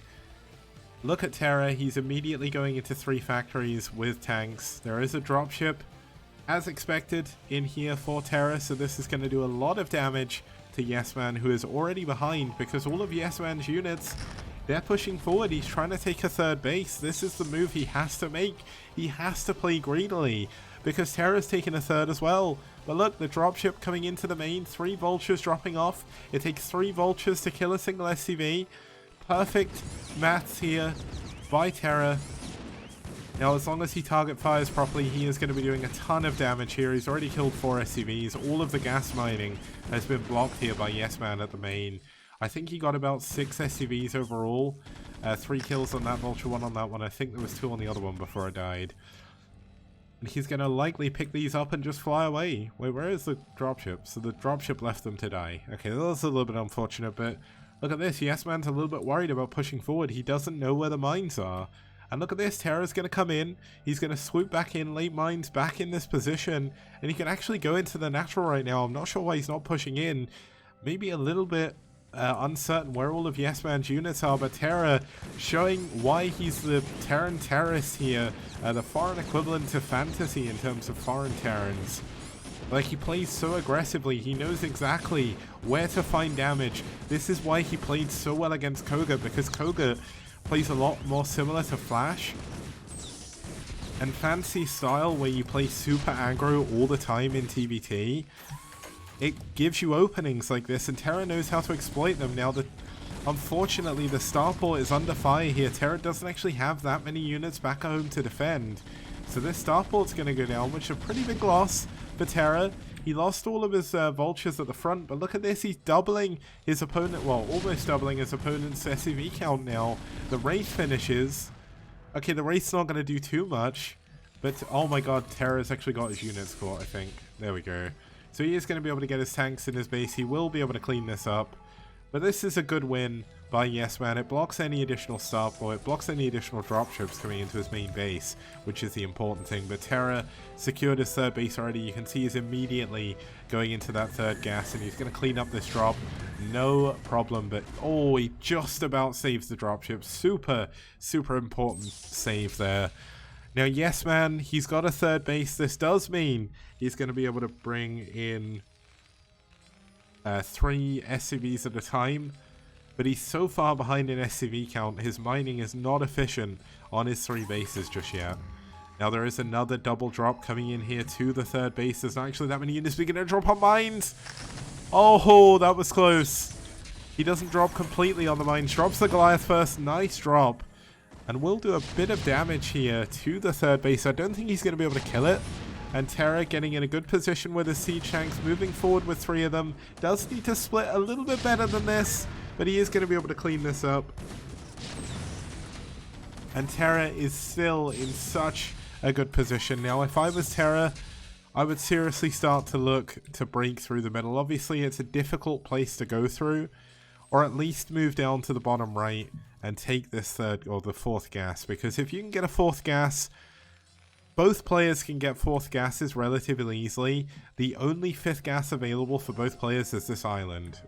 And I don't know if you guys have seen TBT here before. I've seen 5 of them, and this base has never been taken. You can put a tank in here, a tank here. You can have tanks in the main base, and it'll just block the CC. So this base essentially in TBT is a nothing base. It's never ever going to be able to be taken. Now, what are the upgrades looking like? We do not have +1 attack for Terra. We do not have it for Yes Man. And he's not actually getting it yet. So both players delaying their +1 very, very long. Now, +2 attack is the break. Oh, the mines! Oh, that's a lot of damage to be taking. Luckily for Yes Man, he didn't take an extra mine there, because that would be awful for him, losing that many units. I mean, he's behind already, and that would be very, very difficult to come back from. But SCV is going to move over, help repair this. This is the sign of a good Terran, guys. The amount of Terrans I see who don't repair units in TBT, it infuriates me. Repairing units in TBT is so unbelievably important. Like, yeah, you spend gas to do it, but your units are so efficient, especially when you get +2 attack, that if you can keep your units alive for a single additional siege tank shot, that is more than worth it. Now, Terra's spending a lot of his additional minerals that he's been getting on a ton of turrets, which means Yes Man is unable to do as much damage with drops. But yes, man, looks like he wants to be a little bit aggressive here. Try to move down to the bottom right and stop Terra from securing his extra bases. If he can do that, it'll be good. But the trouble is Terra has so many tanks. Like, this is the extent of Yes Man's army right now. He's going to try and take a position in the middle. But just look at Terra's tank count. There's just 11 on this screen already. There's 4 here. There's another one here. So he's got about 16 tanks, I believe. And let's check Yes Man. He's got 6 here. He's got another 5 here. And he's got 2 here. So tank count, they're not doing too badly against each other. This isn't actually too bad for Yes Man. But Yes Man's got a lot of extra Goliaths, so that's not helping.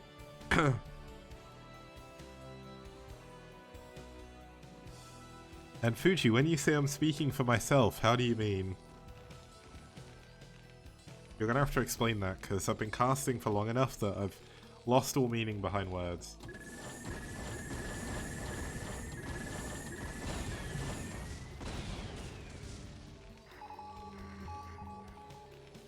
Now I think Terra may have sniped one of the dropships.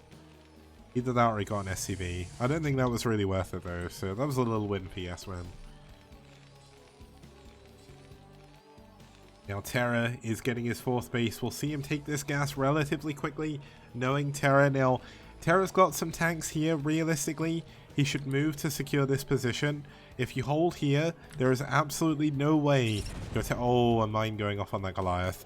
There's absolutely no way you can be broken down in the bottom right without dropships. And he's been building so many turrets everywhere, they're just going to be so hard. Now, yeah, oh, a big drop coming into the main base by Terra. A lot of the dropships actually being taken down. A bit of a boon here for Terra, but Terra's got so many units here. Looks like the counter drop will clean this up, which is a good move by Yes Man, and certainly something he needs to do, as that's actually given Yes Man the supply lead. And that's with army units. Now let's check the factory count. We've got 1, 2, 3, 4, 5, 6 for Yes Man. We've got 1, 2, 3, 4, 5, 6, 7 for Terra. But Terra's got more SCVs and he's at a supply deficit. That was a perfect move by Yes Man.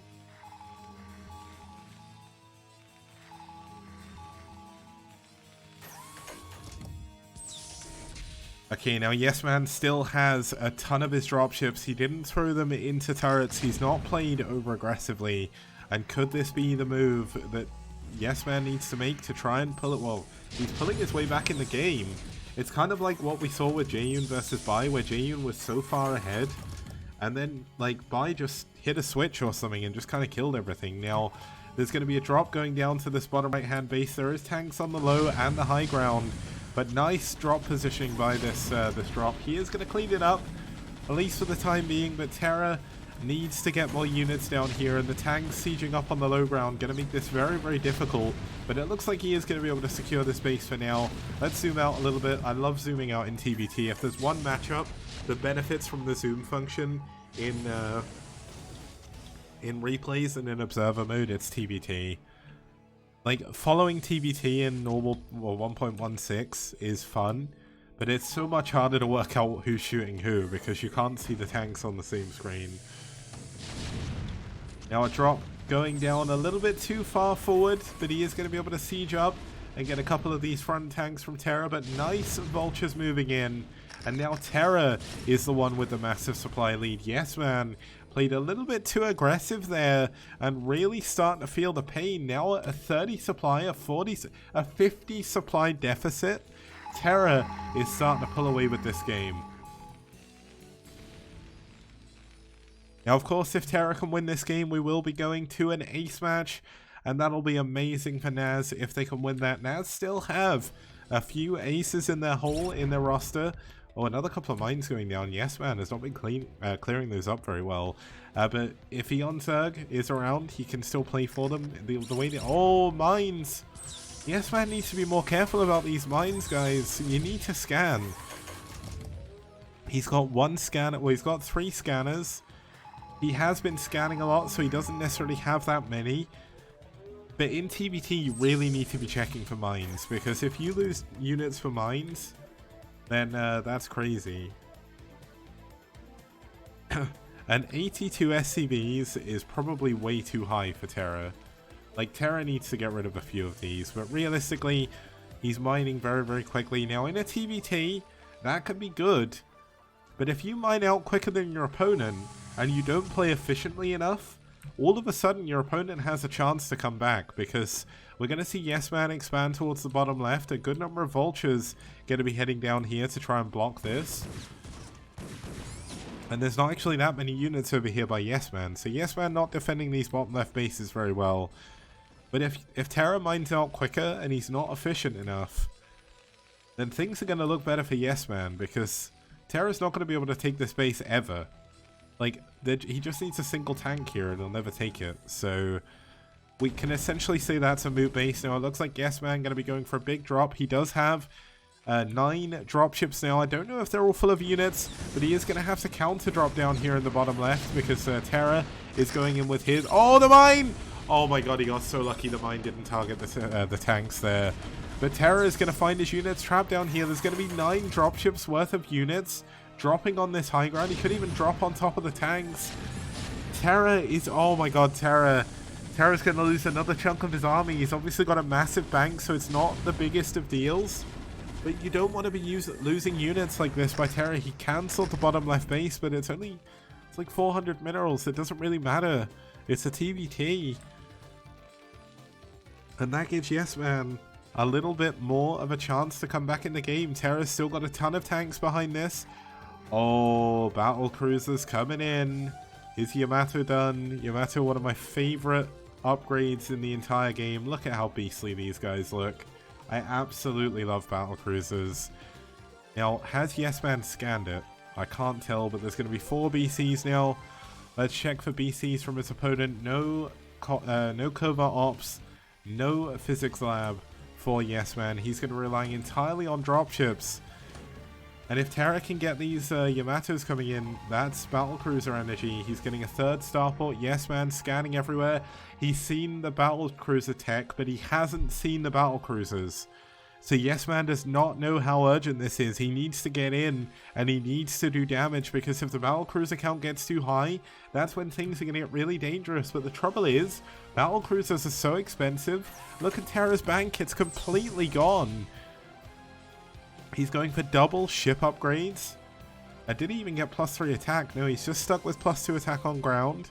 Yes Man went for 1-1, so his Goliaths are going to be a little bit better against the battlecruisers with 1 armor. But unfortunately, it's the +2 attack that's really going to be the problem.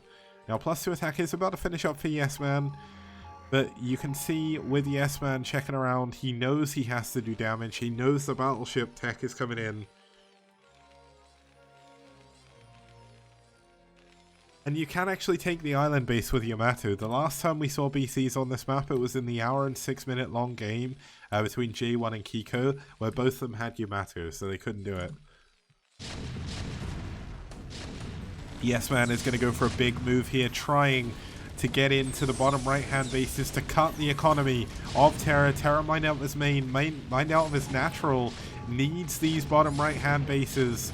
And I thought that was the dropships coming in, but it wasn't. That was some SCVs. I was like, whoa, that's a risky place to drop. But the mineral only is going to go down. The 4th base, which is the 4th gas, is going to have trouble here. Now the BCs, oh, it's not going to be BCs. He's actually going to take the 12 o'clock island base. And this is really good. But look at this, the tank on the high ground. It's in such a good position. But the 4th base of Terra is going to go down. He's going to lose a huge chunk of his economy here. And he doesn't have the units to deal with this. Now, there is 6 BCs. There is not enough Goliaths down here, so they're going to be able to clean this up. But Terra is going to take the untakeable. He's going to get the 5th gas on this map. Now, if the BCs save this 4th base, if he say, oh my god. If that tank sieges and hits that SCV... Just target the SCVs. I want to see the SCVs die. Oh, 3 kills. Come on, one more. One more. Oh my god, all the SCVs have gone down. So many SCVs are dying. Look at this. The tanks, though, gonna be going down. Terra has taken that 5th base, but he did save his 4th just. And the BCs have been shown off now. And does Yes Man have the kind of army that can deal with the BCs that are going to be going for a counter I don't think he does. Now, the tanks have been cleaned up at this 5th base, so the tanks on the high ground are going to be able to take down the command center. And the BCs are completely out of position for this, but there's a big swell of units coming down here for Yes Man. But is there enough Goliaths? That's the problem. Because without Goliaths, how are you going to deal with these BCs? Now, let's have a look. There is a Goliath on the bottom, which has done a little bit of damage. Some SCVs coming out here to try and clear down some of the tanks. But it looks like Terra is in too good of a position now. But the BC is taking a lot of damage. +1 armor is only just now finishing. He is up against +2 attack. But I think there's just too many BCs now. The bottom left will fall. And it's a matter of time here before Yes Man can do anything to defend this. He's got a huge swell of Goliaths coming in. So if he can deal with the tanks, he can still hold on to this base, but it's going to be very, very difficult. This is the bonus of battle cruisers in TVT. Oh, the command center went down. And Terra's economy, where is it? He's down to 60 SCVs. His bank is gone. Oh my god, he's lost a BC. He's going to lose another one. Terra needs to be careful. Yes Man can still win this game. He's in a terrible position. But if he saves his bottom right base, if he kills the BCs, what does Terra have? He's got the bottom right. He's trading really well with these Goliaths though. But he loses another battle cruiser. This isn't what you want to do. BCs are like carriers. You want to continue to increase the count. He doesn't have Yamato for some reason. Or at least he's not using it. Yamato the damn tanks. I want to scream Yamato. Damn it. Terra's, oh, there we go. Yamato! He gets the command center. I don't know why he didn't Yamato earlier, but yeah. Ooh, okay, so the economy of Yes Man is in shambles as well. Terra unable to take this bottom left-hand base. A big drop going down to the bottom right. Terra is out of money. If Terra loses these again, the BCs are completely out of position. If Yes Man can get in, if he can kill this gas base and then fly away again, he's going to be in an amazing spot. He just needs to save these units.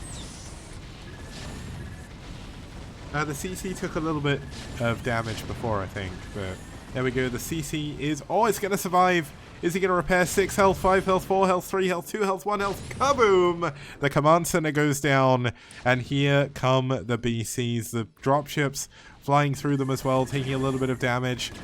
But these BCs are taking a ton of damage from these 2 attack Goliaths. But unfortunately, I don't think it's enough. Terra still in a good position. He's actually killed the CC down here. Goliath's trying to move in. Goliaths against +2 tanks is not something you want to be fighting with. And losing the Goliath means you have nothing to contest the BCs. So this is such a cool TVT. The Terra is now up 80 supply. And it's going to be very, very difficult for our Korean hero here to come back. But that does mean we could be going to an ace match. No additional ship weapon upgrades or ship plating upgrades are on the way from Terra. And that is because he is flat broke. He mined out his first 2 bases a lot quicker than Bai did. And he's also mining out slowly but surely in his other bases as well. But with 7 BCs, let's see if he does it again. Is he going to do the Yamato? He doesn't even need to. I want to scream it again. It's fun. But he's going to kill it anyway. Okay, so he's not going to kill it, but he's almost killed it.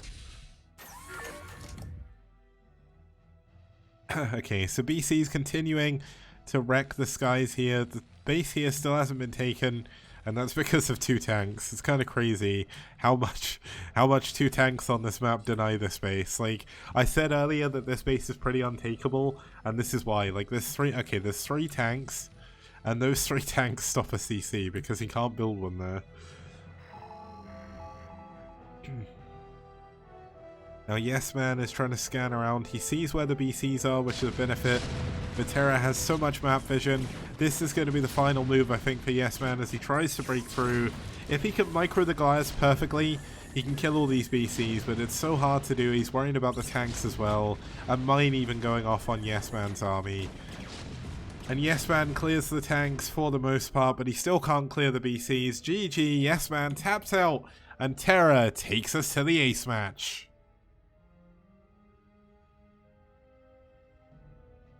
That was an incredibly sick TBT. I love TBT so much, and that game is a good reason why. Terra with a very good early advantage. Yes, man, almost bringing it back countless times. Terra in the end though, switching into BCs at the perfect time, and despite not having a bank anymore, he had a bank of units that was just unbeatable. Now we're going to go into game number 5. It's going to be the ace match when we get back after this break. If you guys want to guess during the break who is going to be playing for White and NaS, please do. I'll tell you if you're. You'll see if you're right when I get back. See you guys soon. Outstanding. Rock and roll.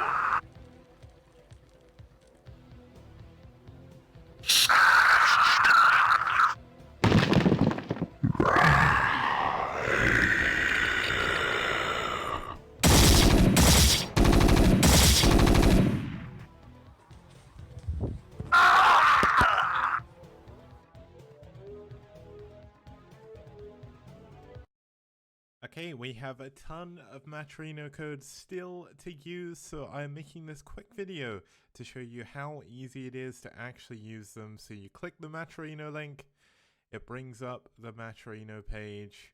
In the top right, you hit sign in. You sign in with whatever you want to. In this case, I'm going to sign in with Twitch. That'll take you back to the page, and then if you hit contribute, you put in the coupon code LSTPL. You can put a comment if you want to, and you can hit contribute right there, and it'll add it to the prize pool. Easy as pie.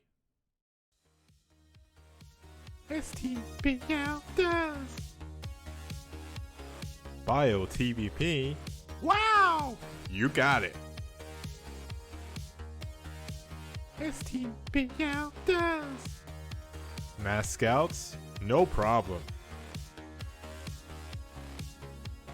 Broadcast 3 nights a week on Monday, Wednesday, and Friday, 2100 CEST.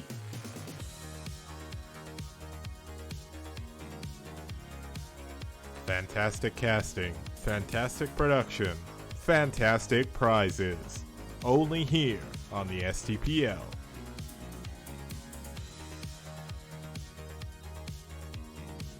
Did you know Reavers could be this radical?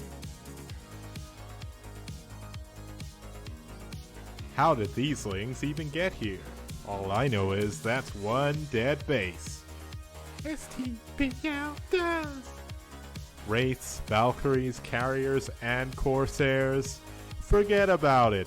You won't see that anywhere else. STPL does. STPL does. STPL does. STPL does. STPL does. DC's doing game-ending damage? Name a more iconic duo. We've even got carriers in PvZ. How amazing! A global team league on the scale you've never seen before. Don't see this in BWCL, STPL does. All that and more. Only on this amazing 64-bit STPL. What BWCL don't. Impressed? I know I am. Why not support us on the link below?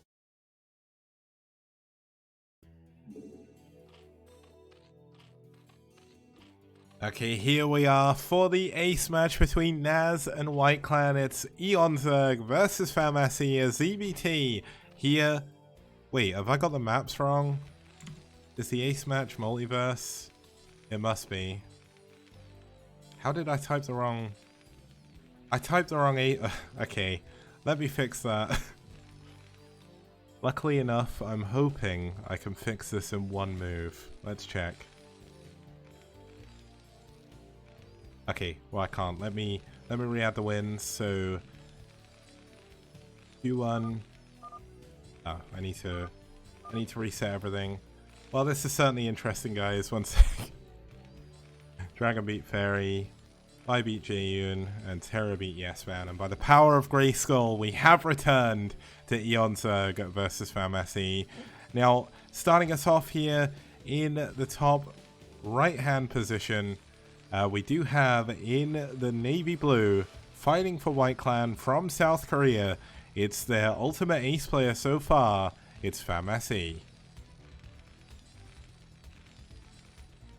And his opponent spawning down here in the bottom left from Belgium for NaS in the pink. It's Eon Zerg.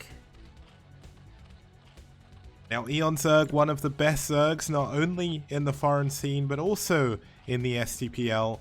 Currently, Eon Zerg is ranked 5 in the STPL. Famasi is ranked 7. Two of the absolute titans facing off here. Eon Zerg is 7 for 3 against Terran. Famasi is 6 for 4 against Zerg. They've played each other twice before. The score is tied up 1-1.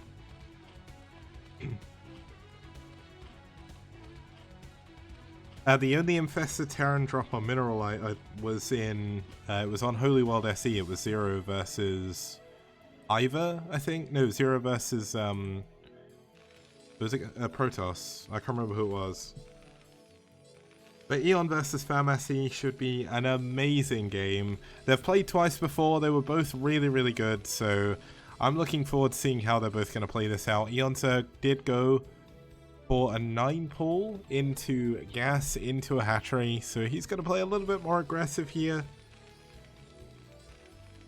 Yeah, Sneaky Lava there, but on Holy World there's a neutral command center. So it was a ZVP. 0 completely dominated the Protoss player with Infested Terrans. Like, Protoss players don't have good tools to deal with Infested Terrans whatsoever. PvC on that map, if you could get Infested Terrans, it was just crazy. Yet we didn't get to see it in STPL Season 1. I was so disappointed. We came so close so many different times, and we didn't get to see a drop of STPL. Now, a drop of Infested Terrans. Now, Famasi is going in to 2-port... No, he's saving up for Command Center, so he's going for a factory expand here. Eon Zerg going into 2-hatch layer, and this is the perfect counter to what Famasi is doing. Now, Eon Zerg already knows what Famasi likes to do, building a creep colony, getting ready for a sunken as soon as he humanly can. Yeah, this was in the Kesper era. Sneaky Lava. This was in 2009. 0 was really good back then. 0 in 2009, 2010. He was looking to become like the next top Zerg. Like you had Fancy becoming the next top Terran, Jangbi kept becoming the next top Protoss, and you had 0 for Zerg. 0 and Killer. So Eon Zerg going for a 2-hatch spy here. Very, very standard from him, I would say. Eon definitely likes playing with units that he can use micro to his advantage with. Ah, you missed it. Okay, maybe you are right about the mineral line being on Neo Arcanoid, but I'm not too sure. Yeah, Neo Arcanoid was before Holy World, so that would make sense.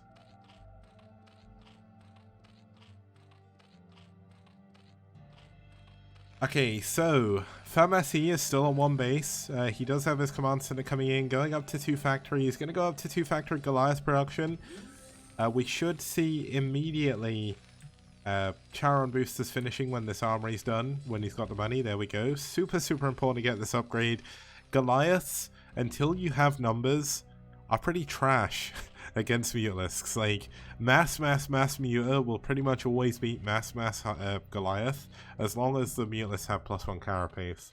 Now, depending on what upgrade the Terran goes for, it can change things. But yeah, Sneaky Lava, you should definitely watch that PvC between Zero and Reach. That was really, really cool. Now, is Eon Zerg going to opt to take an early third here, or is he just going to continue to go for Muteless? There is an all-in you can do with 2-hatch Muta. It was the kind of default style back in the day when you went 2 hatch, you were going all in, because 3 hatch was the main build. But 2 hatch is doing a little bit better. Let's see the damage that Eon can do. He sees there's only 3 Goliaths. This could give him a good reason to try and sneak into the natural. He's getting 1 SCV so far. Not too big, but there are some Lings coming in here as well. And the Lings are going to help against the Goliaths, so this is a very good time. Let's see what the Lings can do. The Muteless, one of them has gone down. Nice target firing by FAMASI. The Marines all go down, so the bunker's not going to do anything. And he's going to get all the Goliaths. This is a massive pickoff, but he's losing all of his Muteless. He needs to be so careful here. These Muteless are so unbelievably valuable. And FAMASI does hold for the time being, but there's still 4 Muteless here. He's going to have free reign over the natural for the time being, and any possible Goliath timing attack is completely nulled now. Eon Zerg has killed a ton of Goliaths. He's lost a few Muteless here and there, but not the biggest deal. There are two Lings in the mineral line. He's softening up the SCVs. And there's another Muteless coming in. Eon Zerg is doing so much damage, but needs to be so unbelievably careful. But FAMASI is struggling so much here. He's taking so much damage to the Muteless, but this is only 15 drones for Eon Zerg. He has to do damage here. And is he doing the damage that he needs to? He's losing so many of these precious Mutelisks. Ling speed isn't even done. Imagine if he had Ling speed here. The Mutelisk going to sit on top of the bunker. Does need to be careful.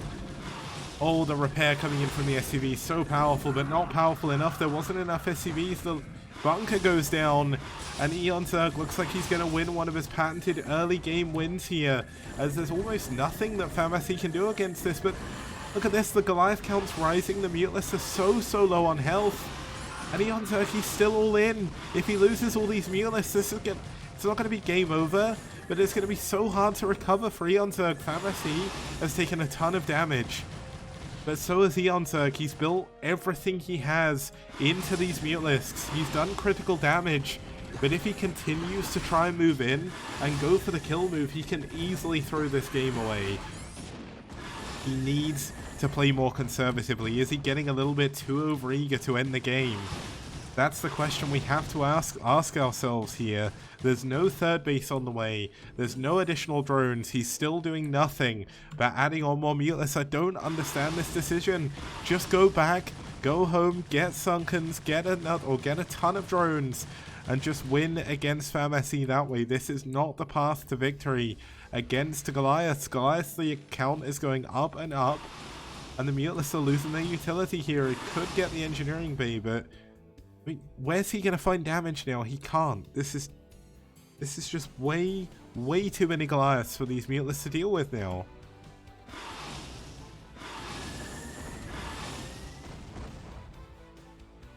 Now obviously FAMASI does not have a natural expansion, so Eon Zerg is in a massive lead.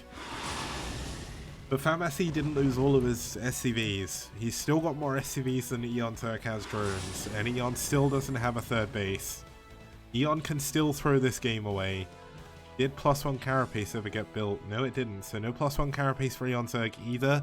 Just look at the economy for Eon Zerg. He just doesn't have any drones anywhere. He needs to get drones. He needs to get workers. He is going to come in and do a ton of damage. Look at the amount of damage he's taking on his Mutelisks.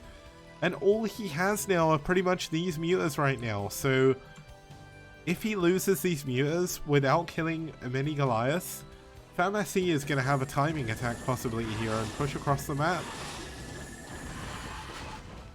Losing another Muta, these Lings are going to be so unbelievably important, but there's just not enough of them. Eon Zerg doesn't have enough units still.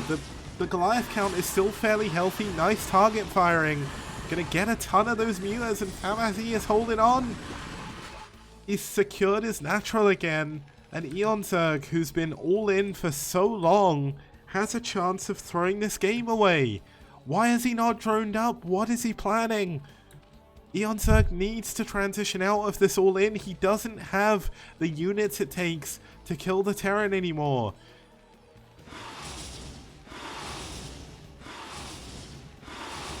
Eon could be so unbelievably far ahead right now. He is going to try and get the armory through killing this supply depot. And this is at a time when Lings are coming into the natural, but It just doesn't feel like it's enough. There's just not enough mutas, and every time the mutas fly in, he's losing more. Oh my god, is FamSE gonna win this game?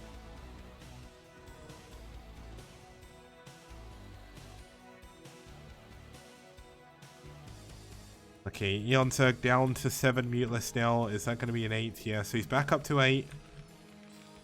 But there are so many Goliaths right now on this map. The only option he has is to go for a counterattack, because the trouble is, he's not blocked off the middle. So these Goliaths are going to run over, and he has absolutely no defense back at home. He's relying entirely on FamSE not pulling the trigger. He doesn't think FamSE is going to attack him, but he is. And he can't hold with purely mutas. Look, he's going to lose another one. And there's no drones to build any Sunkens. Eon has made a massive mistake this game. I know I shouldn't be good or in a position where I can say people have messed up. But Eonzerg really did mess this game up. He was in such an amazing position. And he's thrown it away. Now, he does still have Sunkens. There isn't that many Goliaths, so the muteless should still be able to hold on. But this is a really sad position for Eonzerg to be in. He was so far ahead, and he just decided to go more all in for some reason. I don't understand his thought process. But FamSE is forced to go back. This does give Eonzerg the chance to jump on top of these Goliaths, and this is the vast majority of FamSE's army right now. But look at the target firing by FamSE, making absolutely every single shot from these Goliaths count. And this is just round 1. FamSE has 2 fully saturated bases. And there's just, I mean, there's 6 Goliaths back at home. He's up to 3 factory production. He's got a starport. When he gets into his science facility here, this is not looking good. Now the academy's finally coming in. There is a ton of lings. He's still not built a drone. I don't know if his D key's broken or something, but he does not want to build drones. These muteless are heavily bruised. Okay, he's gonna try and he's trying to bring all of the Goliaths into the main base, and he's gonna move in with a swell of lings. But he just can't afford to lose these muteless like this. And here come the lings. He's finally got speed, but there's Goliaths there already. The Goliath's getting a good surround on one of those, the lings getting a good surround on one of the Goliaths, but not attacking it for some reason. And think of all the drones that Eonzerg can have over these lings. Just think about it. All he has to do is block the middle. Like, if he blocks the middle, FamSE has no way of attacking him. But he's not doing it. He's not playing the strength of his map. And +1 armor's done for the Goliaths as well, which makes them even stronger. No +1 carapace. He's still not added a drone. It's been like 7 or 8 minutes and still no additional drones. And this Goliath count is just getting out of control. NaS had this game in the bag. I can't actually believe this from Eonzerg. I mean, he still has a chance at winning, but his chance of winning is diminishing every single second this game goes on. The target firing by FamSE is absolutely stellar. And if he loses all these mutas, he's lost every unit he has. He can't rebuild his army. He's got no drones. And he's going to lose every single muteless here. Just break down the middle. FamSE cannot attack you. He has no way of getting to your side of the map. Just drone up, get a 3rd and 4th base. But this is crazy. This is an example of how you can get overeager to win the game. And this is, I can't remember what Korean I was talking to. I think it may have been Scan at some point. GG. Eonzerg taps out and FamSE takes game number 5 in a pretty exciting ace match. Obviously, things could have gone better there for Eonzerg, but that's the way the cookie crumbles sometimes. And White Clan are going to win the series. Now, it is sad, but I was talking to someone once, I can't remember who it was. It may have been Scan. But essentially, one of the problems foreign players seem to have, which Koreans don't, is they seem to be over-eager to win the game. Like, Eon had such an unbelievable advantage. He killed so many SCVs. He stopped FamSE mining at his natural and he killed his army. And for whatever reason, rather than just droning, rather than building a 3rd base, he just built more Mutalisks. And more Mutalisks loses you the game eventually. We saw it all the way back in Season 1 with a Korean Zerg as well. It was Miso versus Mind. Miso went 2-hatch Mute, he went for the all-in variant, he did a ton of damage, and then he just never transitioned. And when you don't transition out of the all-in when you've got an advantage, you've kind of lost the point of the all-in at that point. If you've got the advantage, your all-in worked, pull back, build more units, and everything will be fine. But unfortunately, it didn't work out. NaS, again, I feel very disappointed, I think, with that result, just because they were so close to beating White Clan and so close to pushing their way up the table. But all is not lost. Let's have a look at the results, then we'll go through and have a look at how that affects the week 8 table. And if we look here, obviously a 3-2 victory, a really cool series regardless.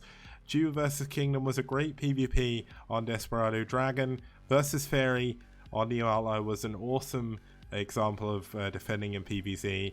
By taking down Jaeyun in a really good example of how you can be behind all game as Terran and you just switch a button like that. I don't know if you can hear the click, but you can switch a button like that, attack 6 places at once and pull the Zerg apart. Terra versus Yes Man was a fantastic example of how to get an advantage in TVT and hold on to it. And Famasi versus Eon Zerg was an ultimate example of tenacity over aggression. And tenacity won out in the end to give White Clan the 3-2 victory over NaS. So let's quickly transition back to here. I'm just going to make sure I've added all of the series I have. So I'm going to very quickly bring up the overlay again, and we will look at the team rankings and how that's affected nearer the end of week 8. Yeah, there's a Hellgated K just said there's a reason why the factory costs 200 minerals and 150 gas, or 100 gas, sorry. It's because good units come out of it. That's a very fair point. But if we have a look at the team rankings, let's see how those games have affected the standings here. Red and Bull actually move up over NaS, with NaS losing there, but Bull and Red, Bull are actually above Red, and I think Red have gone below NaS. I need to add their games to the overlay. For whatever reason I didn't do it when I was sick on Thursday last week. So in terms of White Clan's position, that win doesn't actually change too much. They're still behind Valhalla and they're still behind Seoul, but it does secure their position in third for now. IRK obviously are one match loss below them, but there's still a lot to play for. Just in case you're not sure how the seeding for the playoffs is going to work, I'm going to make a graphic to explain all of this. But essentially, the way it's going to work is the top 2 teams are going to be seeded into the semi-finals. The 3rd and 4th place teams are going to be seeded into the quarterfinals. And the bottom 4 of the top 8 are going to be playing off in a best of 5 between each other, obviously 2 best of 5s, and they will then move on to the quarterfinals. The quarterfinals will be between 3rd place and the winner of one of them, 4th place and winner of the other ones, and then obviously the winners of that will go into the semi-final to meet the top 2 teams. So should be a lot of fun. I'm going to make a graphic that explains it all, and I'll play it a little bit more often, because obviously we are heading towards the playoff season. Within the next it won't be within the next 6 weeks, it'll be within the next 5 weeks of playing, and probably within the next 8 weeks of real life time, just because Christmas is coming up and there'll be a bit of a break. So hopefully you all enjoyed the cast. I've enjoyed bringing it to you. We'll be back probably tomorrow, I think, with some more STPL. That's going to be a 2100 CEST. Looks like I have got the final lineup for week 9, so I'm going to post those up for the team captains and the players so they can get ready for their games on Sunday. And I will see you guys next time. And huge thank you once again to our sponsors on Liquipedia for the $500 donation towards the prize pool and the bracket contest, which we've not got to yet. And Maturino for giving us the $100. Is it? Well, yeah, it's $100 worth of 50-cent codes. Please do add those codes, because if we can use them all, we might get some more. You never know. So thank you once again for tuning in, and a huge thank you to our patrons just about to come up. So see you guys tomorrow. Have a very good evening.